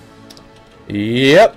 That was the name of the game. Like you said, it is now 19% dampening, and this Turbo Cleave really shined in dampening. Let's take a quick look at that replay. As you see here, watch Rin in bear form. He's going to go ahead and displace in, try to get those offensive CCs onto Supatease. There's the bash from Rin, but the Stormbolt goes onto Rin. He's in Barkskin, but in Human, he gets a chunk down, and he gets into that execution range, and he ends up going down. But right as that happened, right as he went down, Lyrics went into a full blind, and Tony in that full kidney shot. So Jamili doing a great job healing, but it just wasn't enough. Wasn't fast enough, I guess. But that was a really, really fast switch from the turbo cleave. So let's see what the next map is going to be from this RMD. And the next map that they have chosen is Tolvaran Arena. Yeah, and I mean, when that game started off, I thought Supatease was perhaps maybe overusing cooldowns. Yeah. But it looked like it was just part of his strategy. He just wants to make sure that this RMD doesn't get anything going, and instead of like trying to play catch up, like I said, he's just keeping his team offensive and just sort of trading cooldowns for cooldowns immediately, so he doesn't fall behind at all. Yeah, it worked out great for him. It really did. He always had it available when he needed it.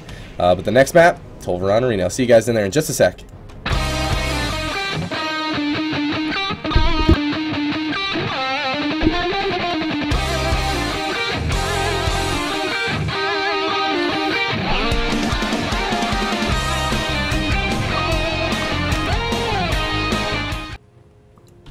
Alright, it is Turbo versus RMD.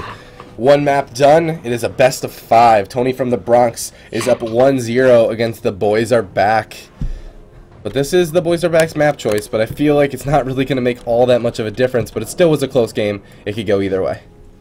Yeah, and I think the way this Turbo Cleave's playing it, we'll end up seeing dampening again.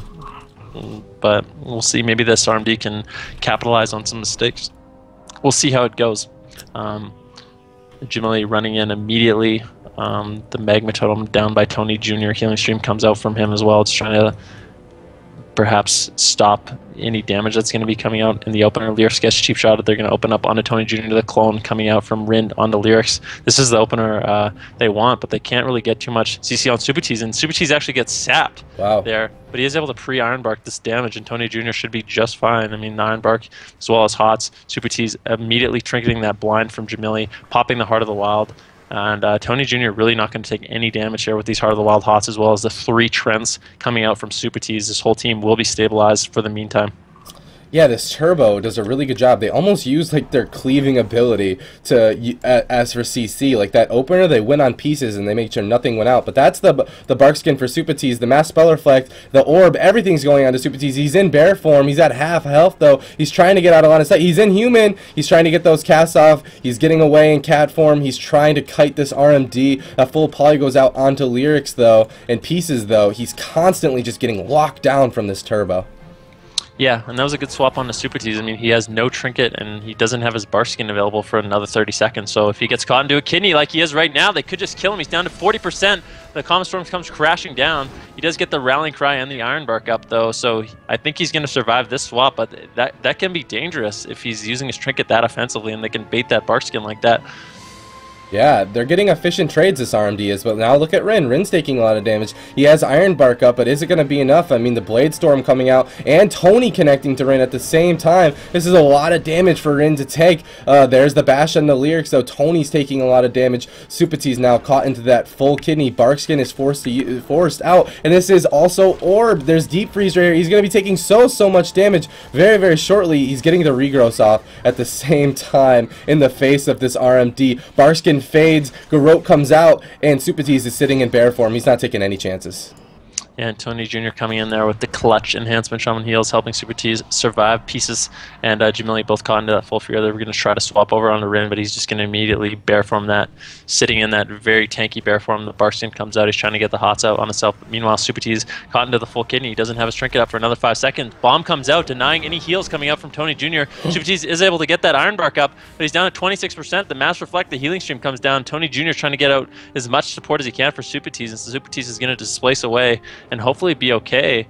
I think he actually shadow melded Rin's clone there, so that was nice. That would have been really dangerous for him. Now caught into that clone, has no shadow meld available. Jamili taking a lot of damage. Rin going offensive there, letting his team fall behind a little bit, but I think it's going to be okay. So able to quickly top them off. Supatease caught into that full polymorph. Tony Jr. going to use that Sham wall. I think they're trying to get the trinket from Supatease so they can continually swap onto him. Tony Jr. down to around 40% HP. Lyrics caught into that full blind. The bash comes out onto Supatease. This RMD be doing a beautiful job of causing a 3v1 situation on Tony Jr. and Rin's able to get that offensive clone onto Tony, denying any heals coming out from Supatease, but no more CC on Supatease. He's going to get quickly topped off, but that was beautifully done by the RMD.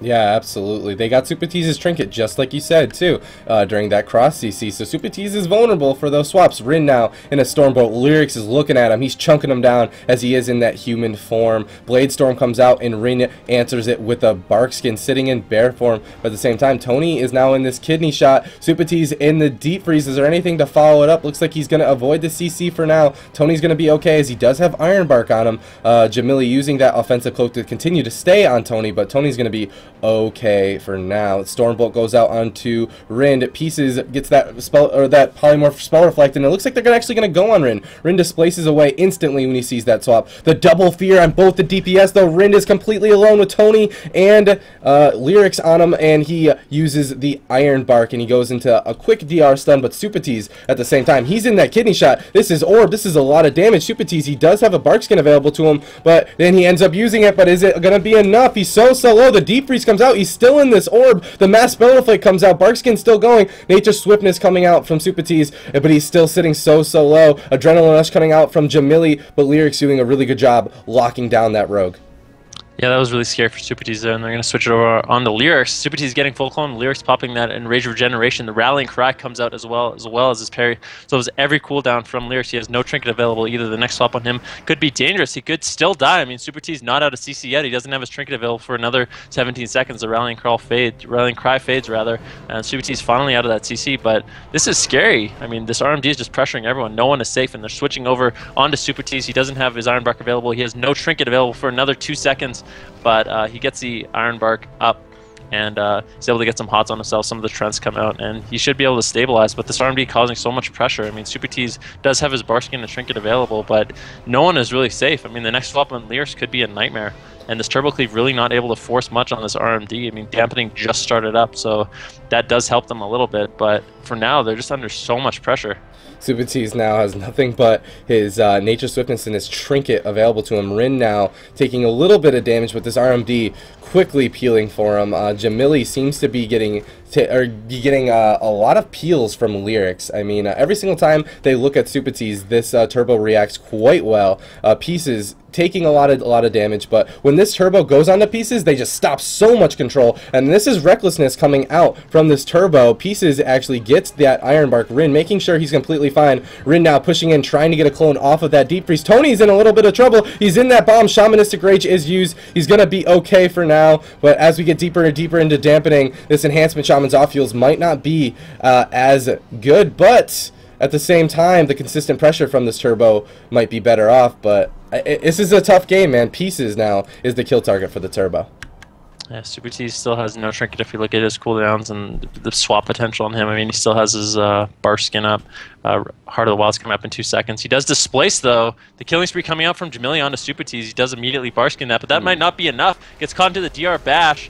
Heart of the Wild is immediately popped, trying to top himself off. Tony Jr. throwing out those heals. The healing stream comes out. Jamili under a little bit of pressure, caught into that Stormbolt. Evasion's going to come up. He'll be fine as long as that's up, denying any melee from hitting him. Supatease has no Bark skin and no trinket for another 40 seconds. The next swap on him could be a nightmare. Tony Jr. caught into the kidney, though. This RMD just pressuring this whole team. No one's safe. Supatease caught into the full polymorph. He has no trinket available. Let's see if they can get any follow-ups. You see Tony Jr. running desperately. Supatease caught into the full clone. He's still hovering around 60%, just trying to be self-sufficient, kiting around in that Ghost Wolf the best he can. Supatease caught into the defreeze. Lyrics also caught into the polymorph. Another 3v1 situation, but Tony Jr., Chef Tony Jr. just kiting around the pillar in that Ghost Wolf, denying this Rogue Mage from actually connecting on him at all. And I mean, Supatease is going to have his trinket available in 13 seconds, as well as his Bark skin and his NS Iron Bark up. So, I mean, he does have the cooldown to answer the next few swaps, but beautifully done by Tony Jr. just kiting around there. Yep, there's the kidney shot onto Tony, and it is answered with that Iron Bark pieces now into that fear. Rin in a Storm Bolt. They're switching it over to Rin. Rin's going to instantly displace away, but Lyrics is right there. He gets the charge out, but gets rooted. Barkskin and Iron Bark have been used for Rin on that swap. Now, Pieces taking some pressure. I like how when Rin gets away, they go onto Pieces. They really prevent that control and the casting from Pieces, and they use that consistent pressure to their advantage. But that was the kidney shot onto Tony, and the Deep Freeze Poly onto Supatease. Sham Rage is used. Is Tony going to be in trouble? We're at 20% dampening, and out of this polymorph, Supa's going to have some trouble keeping up. That's the full blind out of it. He ends up trinketing. Nature's Swiftness goes out into Tony. He's going to be okay for now. Now the pressure swapping over to Jamili. The bash goes out into Jamili. He's not going to be able to get that feint out of that. And Lyrics, though, he's in that polymorph. He gets into another polymorph. Cloak used by Jamili. The feint is up. Rin's not in any CC, but we're in 21% dampening. He's struggling to get his teammate up. Yeah, Supatease still, I mean, the big part of this game is going to be Supatease's cooldowns. He has his Barskin and Iron Bark available, pops that Barskin onto Tony Jr., trying to prevent as much damage as he can on them. Tony Jr. does have full hots, caught into that full kidney right now, and I think he's going to be okay. I mean, they're using cooldowns like Common Storm into this, but he has Iron Bark just tanking all that damage. Meanwhile, Pieces, under a lot of pressure, gets interrupted on that Polymorph as well as his Frostbolt. Rind capitalizing on that, trying to get the clones out onto Lyrics to stop some of that damage on Pieces Prime, also tossing that Iron Bark onto Pieces. Tony Jr. still under a little bit of pressure. The bomb comes out from the Jamili on Tony Jr. He's going to immediately pop that Shawn Wall. Supatease doing a good job avoiding that Ring of Frost by Pieces, but Tony Jr. still not out of the woods yet. Gets cloned on his Shawn Wall, and he does have hots, but if they can get any CC on a Supatease, he has no trinket, and Tony has no Shawn Wall for another 42 seconds. He could be in a lot of trouble. Jamili popping that second evasion. He's not going to be the target for now, for another 5 seconds at least, but Supatease and Rin both maybe running into problems with mana here shortly. I mean, dampening is so high right now. Tony Jr. caught into that full kidney, the Iron Bark coming out from Supatease onto Tony Jr., but Jamili and Peace is causing so much damage on the Tony Jr. right now. He does have full hots in that Iron Bark, so he will be very tanky for the time being, but Supatease's mana could be an enormous issue. I mean, he's down to 5% mana, and dampening is so high right now. 30% dampening, 10% mana on Supatease. This is looking really rough. Tony right now, he does not have a Sham Rage for 4 more seconds. The Garrote goes out onto him. There's the kidney shot, the Deep Freeze onto Supa in the full polymorph. He's going to fade, he's just going to go down. There it is. Supatease went for a drink there, and Tony Jr. ended up falling behind, and yeah, I don't know. I think he was caught in a weird situation, though. Like, he didn't have the mana to heal for much longer, so although it seemed like kind of a desperation, or was a desperation drink. I mean, he had to go for that drink there, or he would have just lost. So it's either lose there or lose very shortly in the near future. Yeah, he had to make that decision, and you know, like, I don't know. I think he made the right decision, but at the same time, that's a tough one. I feel like the RMD definitely switched up and adapted, and the games look a lot harder from Tony from the Bronx perspective. That being said, it is 1-1 out of this best of 5 series, so the first team that gets to 3 wins will get that third place prize. So I'm gonna go ahead and ask Tony's team what map they want next. Currently 1-1. So far we have done Nagrand and Tolvaron Arena. Yes. That game looked way better from Jamili, Pieces, and Rind. They weren't sort of stuck on one target. They did a good job of swapping around and causing pressure on everyone. You know, everyone was scared to overextend. Supatease wasn't able to just rotate cooldowns on himself. He also had to rotate cooldowns on his teammates, and it made it hard for him to heal too. Just having to spam hots on everyone, you know. So the map choice by Jamili's team, or I'm sorry, not Jamili's team, by Tony from the Bronx's team is going to be Dalaran Sewers.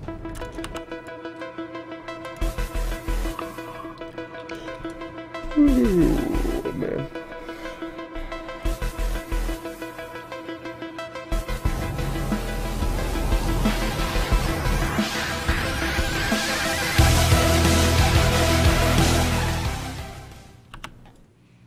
Alright, this is Dalaran Sewers. This was chosen by Tony from the Bronx. It's a much smaller map than Tolvaron Arena, as you guys can imagine, but isn't going to give this Turbo the advantage they need. I feel like this RMD figured something out that they needed to, and looks very, very hard to beat now.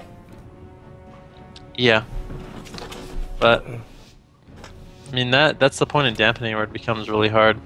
I mean, the more matchups I see of RMD versus Turbo Cleave, the less I really think Turbo Cleave has an advantage in dampening. I mean, RMD able to put out a lot of pressure. They have a lot of CC, and if they're able to, keep their head in the game and not fall behind and make sure they're still causing that offensive pressure, it doesn't seem like they're actually that disadvantaged in dampening. Looks like Supatease immediately caught into that deep freeze, clone onto Lyrics. Tony Jr. getting that Iron Bark though for that deep freeze. 3 Trunts coming out from Supatease, and Tony Jr. going to be 100% HP for now. RMD really not able to get too much in that opener besides Iron Bark, but they're going to get all those Trents out of the way. Jamili and Pieces taking a little bit of damage right now. Rin popping that Iron Bark onto Jamili. Rin also caught into the Stormbolt. He is going to immediately trinket that and pop Nature's Vigil for the additional healing. Bomb comes out from Jamili. They are pressuring Tony Jr. very hard. The Shawn Wall comes out. He is caught into that kidney. Supatease caught into the deep freeze, but Rin Pieces isn't going to be able to do any sort of follow-ups. You see he's under too much pressure right now. He does get the Polymorph off, and they overlap Blind and Polymorph on a Supatease, which is unfortunate. Supatease is going to comfortably trinket that Polymorph and Blind, and they're able to keep the pressure up on Pieces right now. Yeah, Killing Spree coming out into Tony. He has no Shawn Wall right now, but Supatease, he's not in any CC. He should be able to keep him up through this, but that's the clone at 50% healthier. That's a great offensive clone. The Deep Freeze goes out onto Supatease, out of that cheap shot onto Lyrics. Full Polymorph on the Supa. Tony's in some trouble. This is the Garrote. He's trying to heal himself. He's at 40% health. Oh my gosh, the Rallying Cry comes out as well. Supatease out of that CC now, trying to catch up. The Stormbolt goes out under Rin now. He doesn't have a trinket now, but he uses that Bark Skin in human form. The Blade Storm coming out from Lyrics. He can't peel him. Tony's in trouble though. Supa's in that DR Poly into the triple DR Poly. He's at 50% healthier. Here's the full kidney shot, and Sham Rage is used, but at the same time, Rin is just taking so much damage from this scary warrior in the background. The bash goes out onto Lyrics. He's trying to get that follow-up clone on it. He lands the clone. He should be okay for now, but now Tony, he's connecting to Rin now, and Rin, he's starting to get into a little bit of trouble here. I mean, he has no Bark Skin, he has no trinket, he has no Iron Bark, and Lyrics is connecting once again. The Mass Spiral Flake goes out and lands, and Pieces ends up eating his own Polymorph. Tony still keeping offensive as Supatease isn't in any CC. Rin sitting in bear form, but his defensives are going to come up very soon. Yeah. Rin finally able to get away for a second, but Lyrics back on him immediately. Rin just sitting in that bear form, but Tony Jr. taking a little bit of damage. Supatease caught into that full Polymorph. But he did have Iron Bark on Tony Jr. for that, and it looks like the RMD didn't even bother attacking into it. Rind having to use that Bark Skin there. He still has that Vigil up, so his Hots are a little bit more powerful at the moment. If we look at Rim's cooldowns, he has his Trinket, he has NS available, still going to have Bash and Iron Bark available to keep himself up, but he does use that Iron Bark on Pieces, who's under a lot of pressure right now. Supatease caught into the full Deep Freeze into a Sheep. Tony Jr. going to be the target of choice right now. He does have that Shawn Wall available. He's going to pop that immediately as soon as he can out of Jamili's Garrote. Supatease full blinded right now, but I think he's just going to choose to sit it. He has confidence in Tony Jr.'s enhancement Shaman's heals, as well as being a very tanky class with that Shaman rage up, and Supatease able to comfortably sit that blind. Although he's going to be bashed, and Tony Jr. is going to get bursted so hard. I think that was the killing spree from Jamili. And, yeah. I mean, Supatease able to... He sat that blind, but Rind coming in with the CC on Supatease, and they just saved their burst.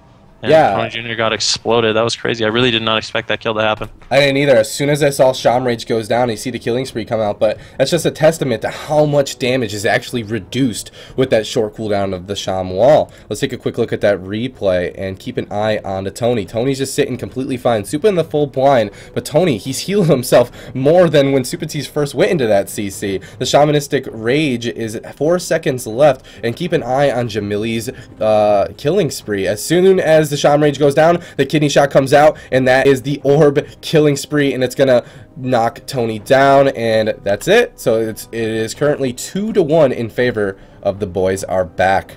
The RMD definitely has a stride going on right now, and this Turbo Cleave is on the back foot. The next win for this RMD is going to determine who gets that third place prize.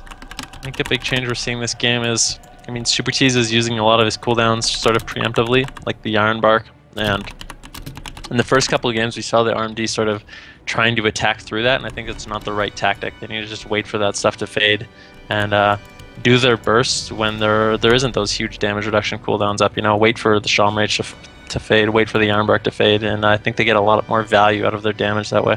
Yeah, it's hard though. It's almost like they're always up. But Yeah, They but I found think the they can be opportunity. Yeah, and just like you said, it paid off for them right there, as you saw. So the next map, guys, of this best of 5 series is going to be on Tiger's Peak.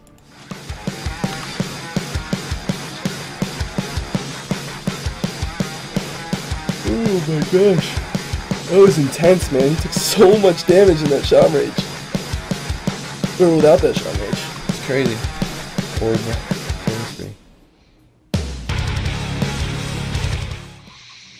Alright. Welcome to Tiger's Peak. This is chosen by Tony from the Bronx. The boys are back, are potentially 1 win away from taking that bronze placement. But can this Turbo Cleave win 2 in a row and bring it all back? We're going to find out very, very soon, guys. And the game is starting right now. It is Tiger's Peak Arena, but this RMD just seems kind of unbeatable for this Turbo at this point. They figured something out, and it's working very well for them. Yeah. Anything can happen when it's Turbo Cleave. Anything can happen. Anything can happen when it's WoW Arena, man. That's what I learned. Cross kills coming up on the yin yang, man. It's like every game. There's the full sap on the Tony. And it looks like they want to go on him, but Lyric's actually in the cheap shot. Oh, he intervenes the cheap shot. Wow, that was a really nice intervene. Tony now at 80% health here. The orb coming out. Blade Storm from Lyrics trying to get the pressure on his side. But there's a smoke bomb on the Tony already. Shamanistic Rage is coming out for Supatease as he was in that ring. Actually, I think it was just a deep. And the fear, though, coming out from Lyrics trying to prevent that offensive pressure in this opener from this RMD. Yeah, Supatease popped out Heart of the Wild, and he's going to immediately trinket that Jamili blind in Ironbark Tony Jr. So Supatease already down his Ironbark, his trinket, as well as potentially his bark skin as they switch over to him. Supatease really has nothing left besides his NS. So really any target on this team is susceptible for the next minute or two.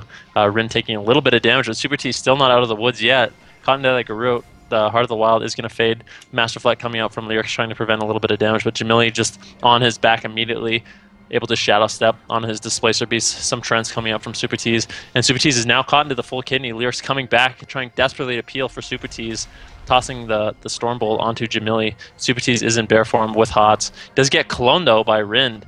And Supatease is still in a lot of trouble. He has no Bark Skin, no Ironbark for another 20 seconds. Gets cloned again, and this could be a nightmare if they're able to catch him in a full kidney. The orb comes out from Pieces. Pieces under some pressure, though. The Ironbark comes out from Rind onto Pieces, trying to keep him offensive. This is their chance to really cause some pressure on Supatease, but they're on the back foot. Jamili down to 20% HP. Gets some heals from Rind, down to 10% HP, and just gets executed. And this Turbo Cleave, anything could happen. They have so much damage. That was incredible. Wow, that was incredible. I mean, Supatease, he was on the back foot, taking so much damage. He turns around, and he gets the bash onto Jamili, and that just, really, they saw that opportunity, and they nabbed it. Let's take a quick look at that replay and watch this kill. So Supatease, he's cloned up and he's low. He's got nothing left. The orb comes out. Pieces and Jamili are getting offensive. The Ironbark goes out on the Pieces, but look at that bash onto Jamili. Jamili right now has no trinket, gets charge stunned into a DR Storm Bolt. He gets in the execute range, and Lyrics is going to go ahead and press that execute button, and Jamili's going to go down, and the boys are back, are now 2-2 against Tony from the Bronx. Tony from the Bronx. Sorry, it's a little bit of brain fart. It's okay, man. It happens. Just trying to save your life, but you came in. Good job. Oh, man.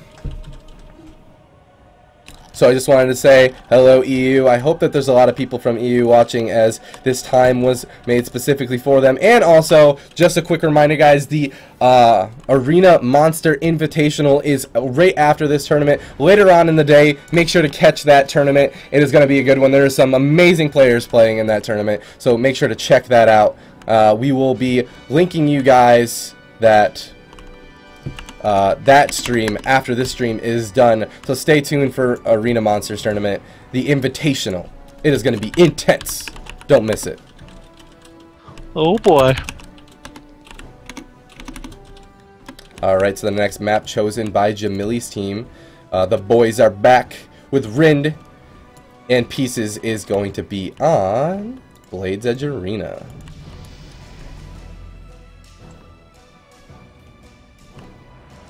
Uh-oh. Ruh-roh. I'll see you guys in there in just a second.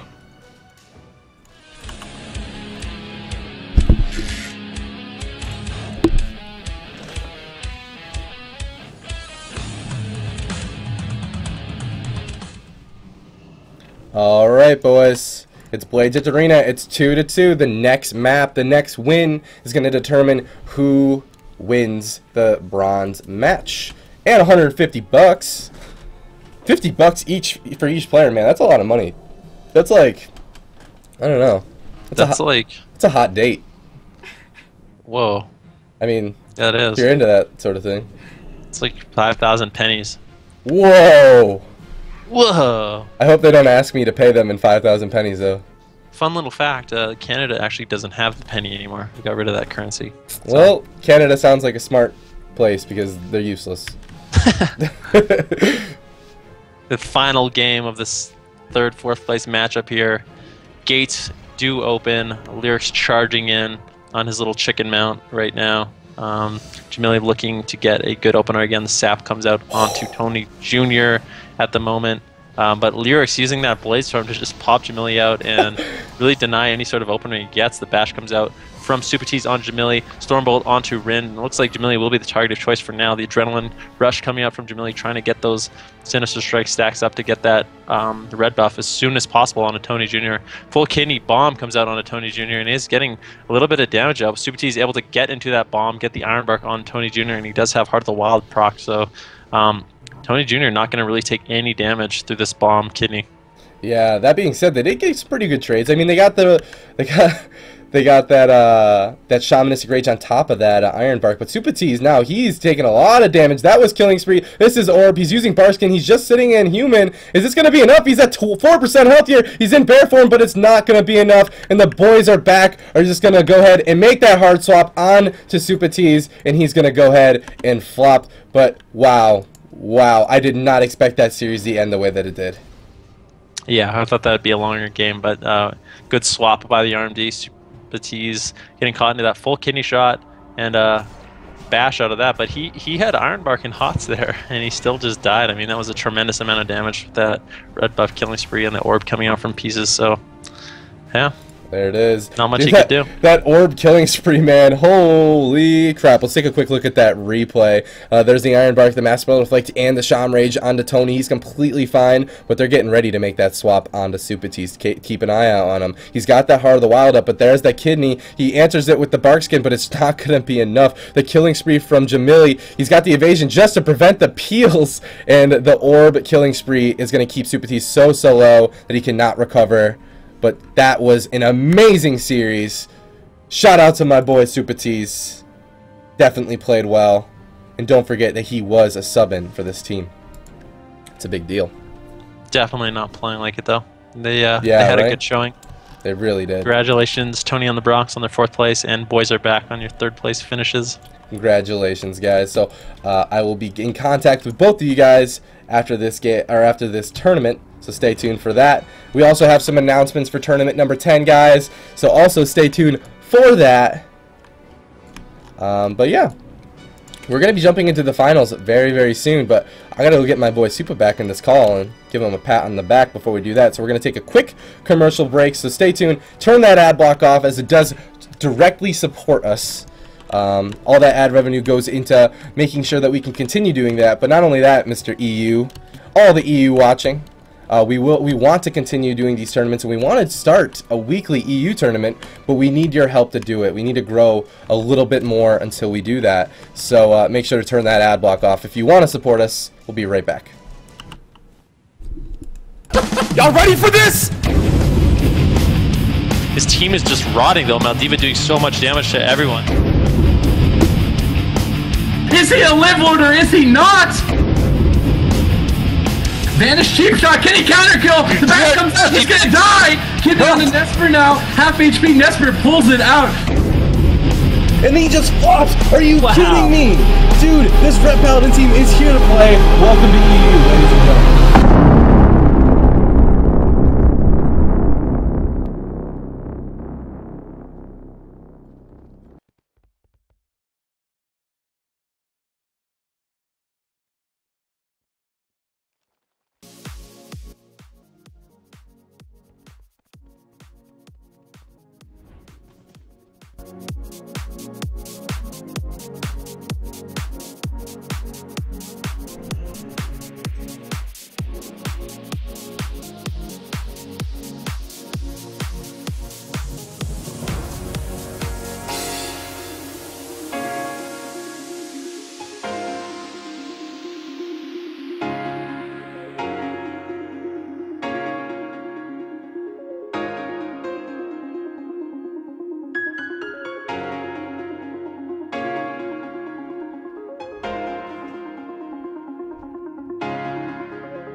Welcome back, everybody, and we're going to have a quick interview with Zelia Wong. When I say we're going to have a quick interview, I mean Clutter is going to interview Zelia Wong right quick. So I'm going to mute you guys in Skype, or just myself in Skype, so you guys can you'll still be heard, but you won't be hearing me. I'll be in a raid call. Let's get that interview started. Hannah, are you ready? Yep, I'm here. I can't hear you in here. There we go. I hear you now. Okay. I'm gonna get Zelia Wong here. Hey, Zelia Wong, how's it going? I'm good. How are you today? I'm good. First I just want to say congratulations on getting this far. How are you guys feeling today? I feel old. You feel old? Why do you feel old? Yeah, I'm not as young as I used to be. My reaction time's dying off, and I feel old and washed up. Aw, I think you guys have been doing great. You guys haven't lost a round yet. You guys have gone 2-0, 2-0, and then 3-0, so I think you guys are doing awesome. Oh, thank you. How long have you guys been playing WoW? Well, you specifically. Me? Since 2007, I want to say. Oh, wow, okay. How long has your team been playing together? I know that you had to sub in Balance for Xeon. We've been playing together for about 3 months. Ziana couldn't make it because it's like 2 a.m. in China right now. Oh, wow. Okay. What'd you guys do to prepare for the tournament? Nothing much really. Just queued on the ladder. That's about it. Okay. Have you played against this Holy Paladin, Mage, Shadow Priest before on the ladder? And how did that go? And they also have a Boomkin they can sub in too. I don't think we fought them yet, and it's going to be a pretty hard comp for us, and they're all really good players. So it'll be interesting. Yeah, I'm looking forward to watching it. Do you have any shout-outs or anyone you want to thank? Not really. No? Okay. Well, we'll wish you good luck, and have fun. Thanks. Boom. All right. Thank you, Clutter, for that interview. I really appreciate it. And, yeah. So you guys ready to jump into this finals? Talking to you guys in Skype, by the way. I'm as ready as I'll ever be. Interview. I'm I was actually excited. listening to the stream, and then I heard your voice again, and I was like, why am I hearing him talk twice? And I'm like, oh, you're talking to me. Yeah, I was like, wow, that was rude. You cut off Clutter, but then I realized stream's delayed. No, I would never. She wouldn't let me. So, that being said, this is going to be an interesting finals. I mean, we have a potential Boomkin or God Comp with the Holy Paladin. Where's Asper, man? It's like a hibernating Boomkin. Why does he never play? Sub him in. Come on, give him one game. You got 7. This is the best of 7. Put him in think once. if there's any match that he's going to play, it's going to be this one. I think the Boomkin comp is actually really good against this particular composition of DK Windwalker Paladin. So we might actually see him here. They better put him in, dude, or I'm going to be very salty that they don't put him in. The very first map is going to be in the Grand Arena out of this best of 7. I'm pressing the Q button. It got bugged. There it is. I'll see you guys in the very first map of the finals. Here we go.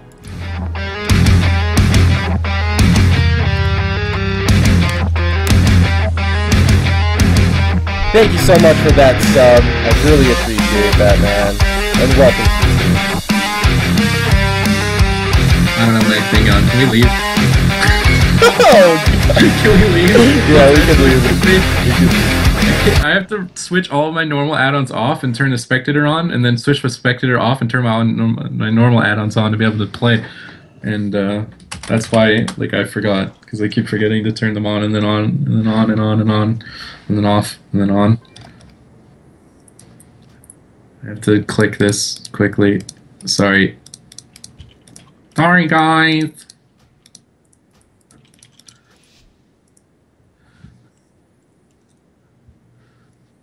I'm good now.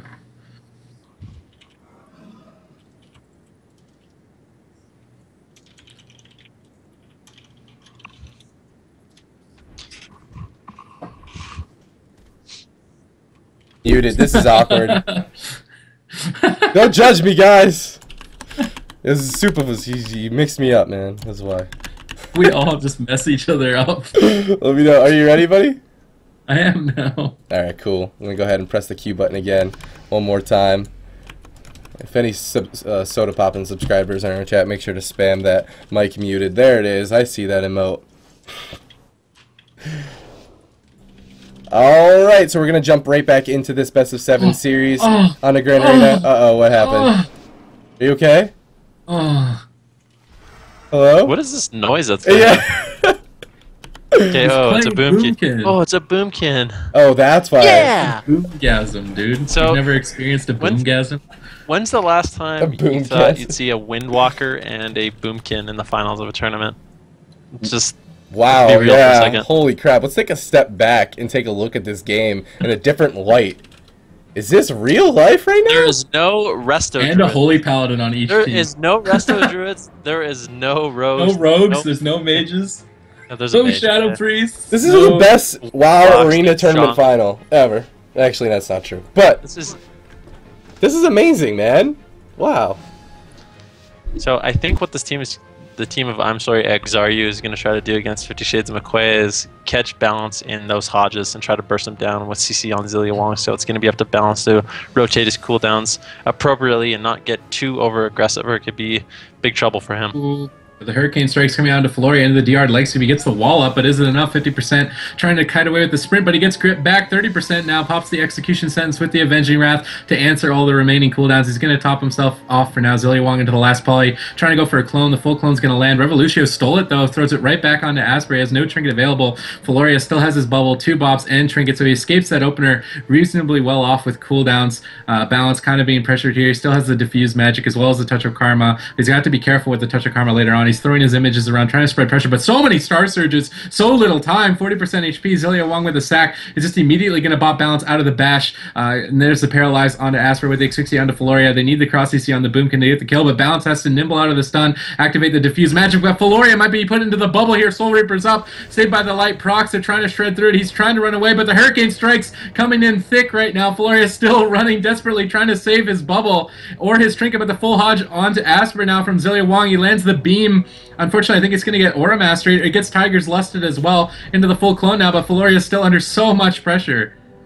Yeah, and Zilia Wong caught into that clone, and now Balance doing his best to just LOS the Magedin and Rubza as much as he can, but actually Rubza able to get the full clone onto Balance there, and Zilia Wong caught into the full polymorph. If Balance gets Hodge here, it could be big trouble for him. Here comes the Hodge. If they got any follow-ups you see for Zilia Wong, Balance is going to have to trinket this, or he's going to get bursted down. The trinket comes out, the touch of karma offensively onto Floria. Floria could bop this, but that could be big trouble. That's one of his major defensive cooldowns, so well played by Balance, forcing him to sort of choose between going aggressive or sacrificing one of his major cooldowns. Yeah, but he's getting pressured still through it. Saved by the light procs, 29%. The Ice Lances are connected by a nice Zen meditation. They're not able to interrupt it, it would appear. So he's going to be able to tank all of those Star Surges getting wasted. Finally getting cloned. Should have been cloned, I believe, like really soon there on the Zen meta. He's going to land it, switch it over to Revo now. They need more CC onto Zilia Wong, though. There's the Solar Beam. Bubbles immediately. Is it enough? Comet Storm finishes him. And that's it. That's all she wrote. Melman is down 1 point. I have to cheer between a Boomkin and Melman. This is intense for you, Supa. That's not a good choice for me. I'm going to take a quick look at that replay. I mean, as you guys already know, Balance at this point in the game doesn't have his karma because he's trying to force Flora to either bop it or play super defensive. But that Cyclone comes out onto Balance, and Balance, he's in a little bit of trouble here. The beam goes out into Zilia, he bubbles instantly, but the burst is just too much, and there, down goes Balance. But that being said, that was a really good game. I'm excited to see what happens next, and it now is 50 Shades of McQuaid's turn to choose the map.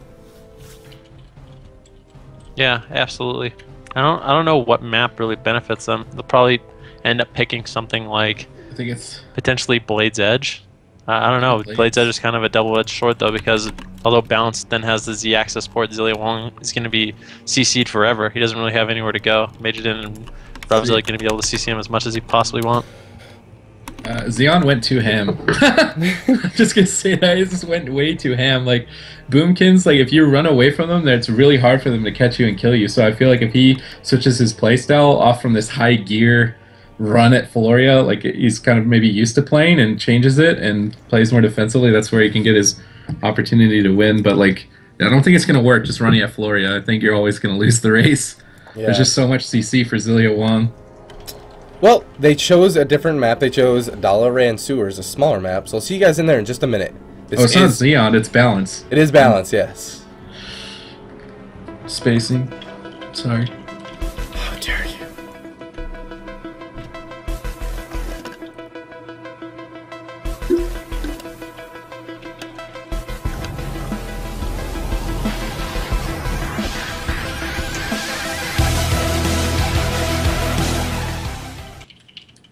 Alright, boys, welcome to Dalaran Sewers.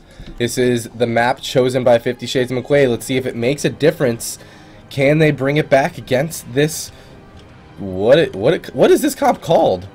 Frozen chicken nugget cleave. For real? I think that is what it's called, right? I think we can just call it Mage Druid Paladin. Can we call it Mage Boomkin Paladin? That's lame. You guys are lame. I don't want to be a part of this lameness. Frozen chicken cleave, really, man? Frozen chicken nugget cleave. If I ever heard that, I will be so confused. Sorry, go ahead. Floria is getting pressured so hard. As for trinketing offensively to get the beam onto Zilia Wong, Tiger's less coming out from Balance. That's the time that he wants to be using, but he's still getting pressured really hard here. 20% HP. Star Surge shreds through the Saved by the Light. He's going to activate the Zen Meditation. Pets down onto Asper. He's still dipping kind of low here. Zilia Wong gets locked out there. He's trying to play catch-up, but Balance gets cloned nicely at low HP. He doesn't want to have to trinket this clone onto Revo. He's going to desecrate ground out to try and put pressure on, but Balance is so far behind. 30% HP. Touch of Karma onto Asper, but Floria can just bop it off, and now he's got to run for his life to fuse magic on top of it, but the defreeze onto Zilia Wong. Ring of Frost coming down. Ring of Frost lands. That's going to be his bubble or the game. 30% HP left on the tank. Zilia Wong spamming out the flashlights, but Balance again getting cloned at low HP relatively. They just need the CC to get swapped over to Zilia Wong to end it. Yeah, Balance having to use so many defensive cooldowns there. He only really has a Trinket left. Zilia Wong has nothing except Ore Master ready to go. Balance caught into that bash. He might have to Trinket this. Could be in a lot of trouble. If anything else follows up on that, the Ore Master coming out from Zilia Wong, spamming out those heals onto Balance, but he does get deep on it. Meanwhile, Rubs is taking a lot of damage, but he will be okay. Balance still not out of the woods yet, able to port behind the pillar, but Zilia Wong caught into that full polymorph. The beam comes out onto Balance, Saved by the Light procs on him, but they're just shredding through it with this damage. This Boomkin Mage just doing so much damage to him. He is going to stabilize for now, but he's still in a lot of trouble. I mean, he doesn't have Karma or Diffuse for another 40 seconds. Yeah, and Floria still has his bubble, still has his trinket, and Balance is doing as I thought. He's playing a lot more defensive, portaling backwards, playing in the backline, hitting whoever he can, while Revo tries to pressure Floria when he can. Asper's still getting targeted now. He's going to kill the image of Balance, but he can just throw another one out whenever he wants. You can see Melman in action right now, even jumping and pouncing at the Water Elemental. I'm sure Melman took the Water Ellie down right there. A great play by Melman the Giraffe, but the Deep Freeze Blink, Ring of Frost coming down. He gets paralyzed on it. Great paralyzed. The Star Surges are connecting into the Fist of Justice. He does get dispelled out of that in time. Now Asper into the Fist of Fury. He's going to Bark Skin immediately. Floria spamming out the heals. Going to keep him topped. Bash into Ring of Frost and Zilia Wong, possibly swapping to him. He does get dotted up here. Unfortunately, the AoE from the Sunfire. It's not breaking the ring, though. A little bit peculiar. Now into the half poly. Balance had to use the Diffuse Magic. He has the Touch of Karma available again, but a Solar Beam on Zilia Wong. He really needs to Tiger's Lust him. It doesn't seem like he has it, so he's just going to retreat. Flying Serpent Kick to the other side of the map and try and hide back here. Getting the Surging Mists off. He's going to paralyze the Mage back here. He did manage to fake the counterspell, and then he instantly portals back to the other side once Majorden commits to him right on top of Zilia Wong. But that's the full fist. He's not going to be able to get the Karma out. He gets it out desperately onto Floria, who could choose to bubble it. He's going to clone Balance up instead. Try and wait for that Touch of Karma to run out and use the bubble at a more dire situation. I think that was the smart play there, a little bit more safe. You can sometimes get reckless and lose the game because of that. I don't think Balance was going to actually go down there, but Balance choosing to play Chi Explosion instead of the Hurricane Strikes this game, so they're trying to spread pressure, but this team of Floria, Asper, and Majorden really not under much pressure right now. Majorden taking a little bit of damage, but Floria easily able to heal through it. And this looks like the CC chain onto Zilia Wong, getting deep potentially into that full ring, and Balance trying his best to avoid as much damage as possible. He gets caught into that full Hodge. He does have Trinket available, but he's not going to use it. The bubble comes out from Zilia Wong, saved by the light, but they're just killing through it. Zilia Wong just spamming out heals on Balance, but he's just dying through it. So much damage coming out of this Boomkin mage, and he is able to get topped off, but that was really scary. It's not over. Full solar beam onto Zilia Wong. The Tiger's Lust comes out in the nick of time. He gets the Holy Light off, but now a bash on Zilia Wong, going for the clone, trying to fake the interrupt. Revo landing a nice pet interrupt on that clone, giving Zilia Wong the time he needs to cast here, but Balance is still dying. 80% gonna Chi Torpedo through Asper right now. A Fist of Justice onto Floria, into the DR to Asphyxia. Unfortunately, their CC chain isn't that long. He throws the sack out onto Asper now. The Comet Storm coming. There's the full Fist of Justice. He has the Diffuse Magic if he lives the stun. He really needs to survive it. Seems like he's going to be able to portal back, try and save the Diffuse Magic. Throwing a Paralyze out there, but it's going to break, unfortunately. Deep Freeze on Zilia Wong, though. The leg sweep coming out. The Polymorph doesn't connect. Floria just, in the meantime, just in the backline, spamming heals. Always going to be bark skinning the Fists of Fury and just staying in line of sight of Floria when he wants to push in for CC onto Zilia Wong, but with no bubble and no trinket, Zilia Wong is susceptible. Balance still has Touch of Karma now available, and his trinket and his diffuse, so he's in a comfortable spot should he decide to push out, but he wants to stay back and wait for the Zilia Wong's trinket to come up in about 11 seconds here. Asper trying to push up. He gets the bash onto Balance, and he won't be able to get the cooldowns if he gets stunned again. Starfire connects into the restun. He's going to nimble out of that, activate the diffuse magic, negating all the magical damage from this team, so good cooldown management there, saving his trinket and diffuse for later, but it's a full solar beam. He's going to Aura Mastery immediately. The Fist of Fury come out, but Asper's going to trinket and Displacer Beast out of there. He doesn't have Bark Skin, so he's trying to mitigate it with the defensive mobility that he has. But there's the Asphyxia on Floria. No skin, 40%. Asper, desperation mode, going into bear form, trying to kite back to his Paladin, who has Avenging Wrath, but he kites him into a leg sweep, saved by the light procs there. He's trying to go for the defensive clones, actually going for a clone onto Zilia Wong, trying to pressure, but still getting chunked by Balance and Revo.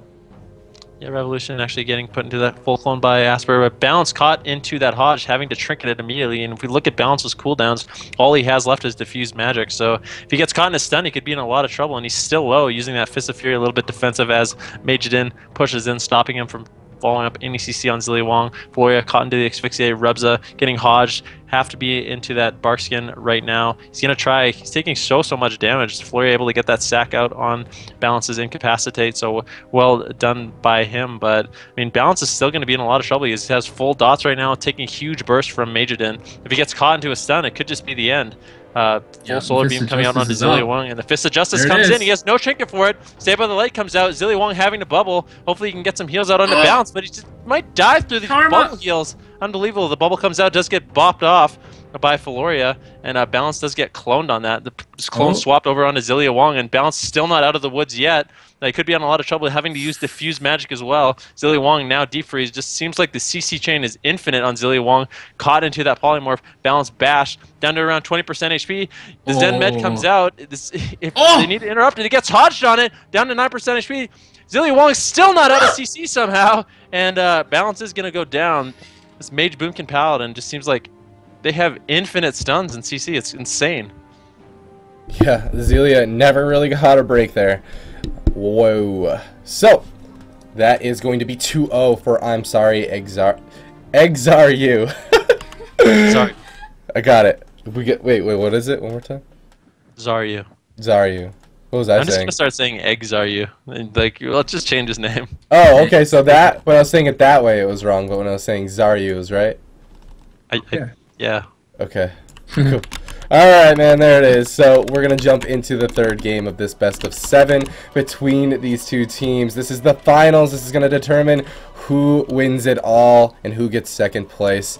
And so far, we have played Dalaran Sewers and the Grand Arena. So, I'm going to go ahead and ask Zilia Wong what map they want next.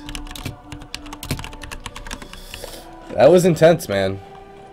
I'm very excited to see a Windwalker Monk and a Boomkin in the finals, but and Holy Paladins. And Holy Paladins. It's kind of cool. And a DK. The only class that's like popular is a mage. Yeah, mages are disgusting. So. Oh, I like this choice. They're choosing Blades Edge Arena. I think that's gonna give Balance a bit more ability to kite these guys with the Z-axis, but we'll see.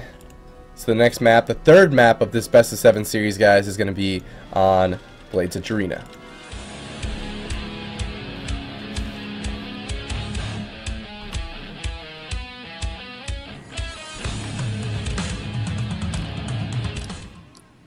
Alright, boys, and welcome. Here we go. So do you think that this map is going to give an edge to Balance?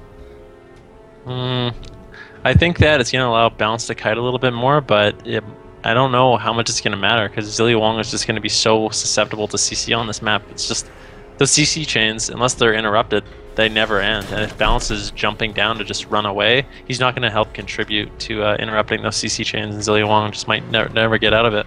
So, I don't know. Yeah. At the same time, Asper with no skin was getting pressured. It was just that his karma gets bopped off, so he can't just rely on that. So it's like one defensive cooldown negated just because of Floria's bop. Also the ice block from Majidin.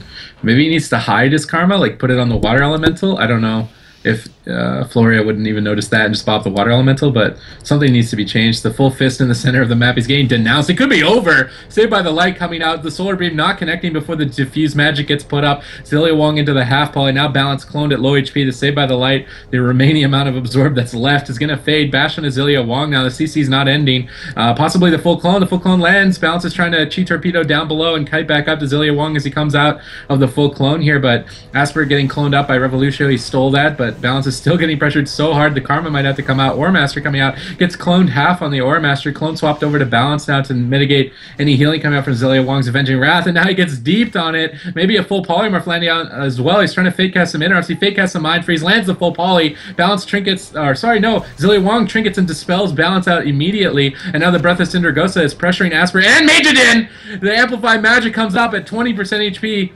He should be alright with Floria's Avenging Wrath, but that was a lot of counter pressure. Fist of Fury now onto Asper. Barkskin's fading. Dark Simulacron onto Asper now trying to steal the clone. Revolutio going to trinket the full poly immediately into another poly, however, and as long as this boom can mage stabilize, there it is. The full clone onto Zilia Wong. Balance still has the Touch of Karma. You can just bop it off. Touch of Karma comes out. Does he bop it off is the question. He's into the full fist. He bops it off. Star Surge connects. 20%. Bubble comes out. Comet Storm comes in. 50%. But Zilia Wong answered all that with Bubble. And now Asper with no skin at 50%. Might be in a little trouble. Displacer Beast across the map. Doing a good job kiting. And Floria is no longer CC'd. It should be alright. Yeah, and the bash coming out onto Balance DR, that might have been a waste of the stun DR onto Balance there, so they're not going to have a lot of pressure on him for now, at least not in the stun. Zilia Wong getting caught into that Deep Freeze Hurricane Strikes coming out onto Asper by Balance, but Balance having to retreat as Zilia Wong is caught into that Cyclone right now, and he's doing his best to just kite away, but he's taking so much damage. I don't know if he has a good port up. He does, he's able to port up, but he might just die anyways. Down to 4% HP, 6% HP, 30% HP. Zilia Wong desperately getting those heals out. The diffuse magic coming out of Balance, but I mean, he gets put into a full clone. Now Zilia Wong's into the full sheep. The clone gets switched over onto Revo, and Balance could just be dead here, down to 8% HP, 17% HP, desperately trying to kite away and heal himself up. Zilia Wong still not out of CC. The root beam comes out, saved by the light, procs onto Balance. The full Hodge comes out onto him, and this should be the end of the game. There it is, man. So now, I'm sorry, Zaryu is at 3-0 against 50 Shades of McQuaid. That means Balance's team needs to win 4 in a row to win these. They got a lot of work to do. I don't know. Something needs to change for this team. If you were in Balance's shoes, Venruki, playing Venruki, what would you be telling your team right now? It's a hard matchup. Yeah. They did decide that game that they didn't like the split strat. They weren't getting enough pressure by playing Images and Chi Explosion, so he went back to playing Breath of Cindergosa and Hurricane Strike. So trying to have a little bit more pressure on one target, but I mean, although Asper was under a little bit of pressure, every time Balance tried to go offensive, he was just put into a stun, and his healer was CC'd, and it makes it very difficult. Yeah, I'm not sure what it is that this team needs to do. Did they change their comp at all? If they signed up with it, I don't think they have anything signed up. I don't think any of them play different classes. Revo plays a warrior, doesn't he? Or are there 2 Revos? I always get confused. I think there is 2 Revos. Not that warrior or Windwalker would have much of a better chance, but Revo can play Frost and Holy Decay or an Enhancement Shaman. Zion or Balance can play Windwalker or Brewmaster, and Zilia can play a Ret Paladin. Ooh, is Brewmaster completely not an option? It's I don't. I mean, he's dying anyway. I'm trying to think of like yeah, absolute but last you ditch just effort. your damage is so bad that you just get put in a situation where the game, especially against a comp like Mage, Boomkin, Holy Pally, the game will just drag out so long that they'll just get dampened down and not have enough pressure with that Brewmaster. I think, anyways. I don't think Brewmaster would be better, and Brewmasters aren't particularly good against magic damage. Yeah, it's definitely a counter comp, I feel. At least with a Holy Paladin healer on both sides. Like, just being able to pop the Karma, clone the Diffuse, endless amounts of CC onto all three players that they can't interrupt everything, so they eventually get caught. And they're both melee DPS, so it's hard to connect to what they want to. It's just a downhill slope from every aspect. So the next map that this team has chosen is Ruins of Lordaeron. Any thoughts on that map? I feel like this is kind of like a desperation choice. I don't... Yeah, we'll see. They might be thinking that they can, like... You know, I think what he's going to have to do, what Balance has to do is, I mean, his Karma's going to get bopped off either way. I think their main target this matchup will probably be Floria, I hope. And he needs to make sure every time he's using that Karma, Floria has a tough decision, you know, to waste that defensive cooldown or, well, we'll see, man. The next map of this best of 7 series is Ruins of Lordaeron and 50 Shades of McQuaid. They're in trouble. We'll find out what happens in just a second.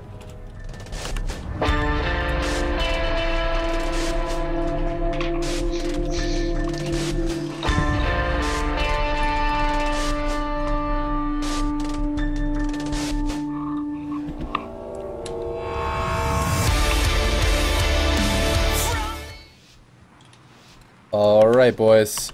Ruins of Lordaeron. Let's jump right into it. Poor little Melman, man. He just wants one win. Wait, is Melman even out? Oh, yeah, he is.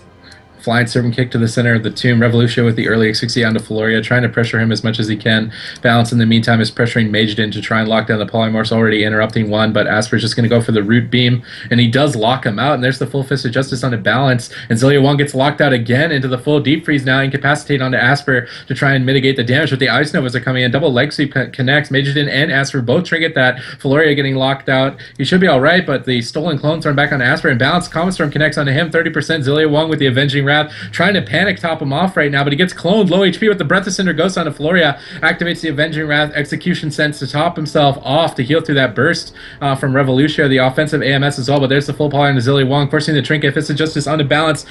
He's in a lot of trouble right here. No Diffuse Magic, I don't believe. He has the Touch of Karma available. There's the Diffuse Magic coming out. It's going to keep him safe and dandy at 40%, but there's the full clone into Zillia. It does not end. Ice Nova comes in, saved by the Light Proc. Zillia is able to sit through the clone into another clone. Touch of Karma comes off, but he can just bop it. There's the Stolen Clone onto Revolutio. I'm not sure if the Karma did get bopped off or not. Fist of Fear coming out into Magedin. This is the CC and cross pressure that they need, though. The X68s and Gnaw stuns onto Floria. Denounces as well from Zillia 1. Going offensive for the Dr. Hodge, trying to get some sort of cooldown out of this Mage Moonkin Paladin because they've gotten nothing. Yeah, and Revolution doing an excellent job pressuring Floria and Magedin. Balance going back to that Chi Explosion spec, trying to get some spread pressure down, but he is caught into that full Hodge right now. Zillia 1 caught into the Polymorph. Balance just line of sighting, trying desperately to do as much damage as he can to anyone. He's basically just sitting back and trying to live, hitting Asper and Magedin, while his image, as well as Revolution. He might just die! And yeah, meanwhile I was trying to explain his strategy, and he just falls over dead on the ground. It's just... It's so hard. Yeah, it's a very hard matchup for that. But I'm sorry, Zaryu is going to be GCD TV's tournament number 9 champion. And we do have some more announcements, so stay tuned, guys.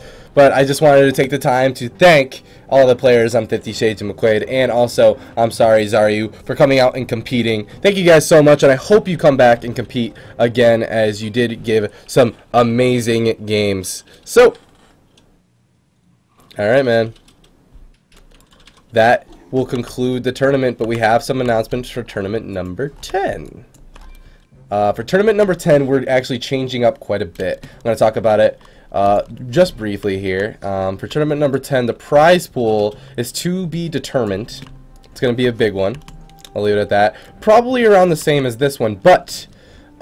it is going to be a double elimination. This is the first time we've ever done a double elimination. We always do the single elim, where as soon as you lose, you're out of the tournament, you're eliminated. But this time around, we're going to have a 2-week 16-team tournament, and it's going to be double elim. So if your team, say, competes and you lose the first round, you go into a loser's bracket to try to fight your way back into the tournament. So you have to lose twice to get knocked out of a tournament. So that is going to be next week, tournament number 10. We will start that off. For more information on that, please refer to our tournament number 10 rules that will be released on Sunday. So make sure to follow our Twitter so you are aware of everything that is occurring with GCD TV as we host these things every single week. With that being said, soon after today, guys, at 8 p.m., I believe Eastern, there is going to be another tournament. It is called the Arena Monsters Invitationals. So make sure to catch that. That is going to be an awesome tournament as well. And I'll see you guys in the chat there. But in the meantime, we're going to do the notorious GCD bomb, and this time we're going to be bombing someone we've never bombed before. We're going to be bombing someone named ZPie. There it is. So guys, make sure to go into ZPie's chat and let them know where you're coming from. Let them know that you are from GCD TV and that it is a bomb. I will appreciate that, and we'll see you guys in just a minute here. Thank you so much for all the donations and all the subscribers. We appreciate it. All that growth that you guys give us, we're going to be giving right back to you for the future prize pools and also future EU tournaments. So stay tuned for that. Also, turn your ad block off so you can watch some ads to support us. And we'll see you next time. Do you guys have any shout outs that you want to do? Shout out to you guys, and like I said, everyone that runs GCD tournament, Clutter Monkey behind the scenes. Excellent interview today. Thank you guys for watching, and yeah, that's about it. There it is. Super. I hate shoutouts. This is so awkward. I love making you do If I say one person and then forget somebody else, the person that you forget hates you. And then if you just say everyone, and they're like, man, that wasn't really heartfelt. You just said everyone, and then it's like you just lose. No matter what, you just lose on the shout out deal. So Supa shouts out the entire PvP community. I just shout out my shout out. You shout out your shout out? I shout out your shout out too, man. There it is. So guys, we're gonna go ahead and bomb ZPie. Make sure to let him know where we're coming from. And I'll see you guys in his chat. Later.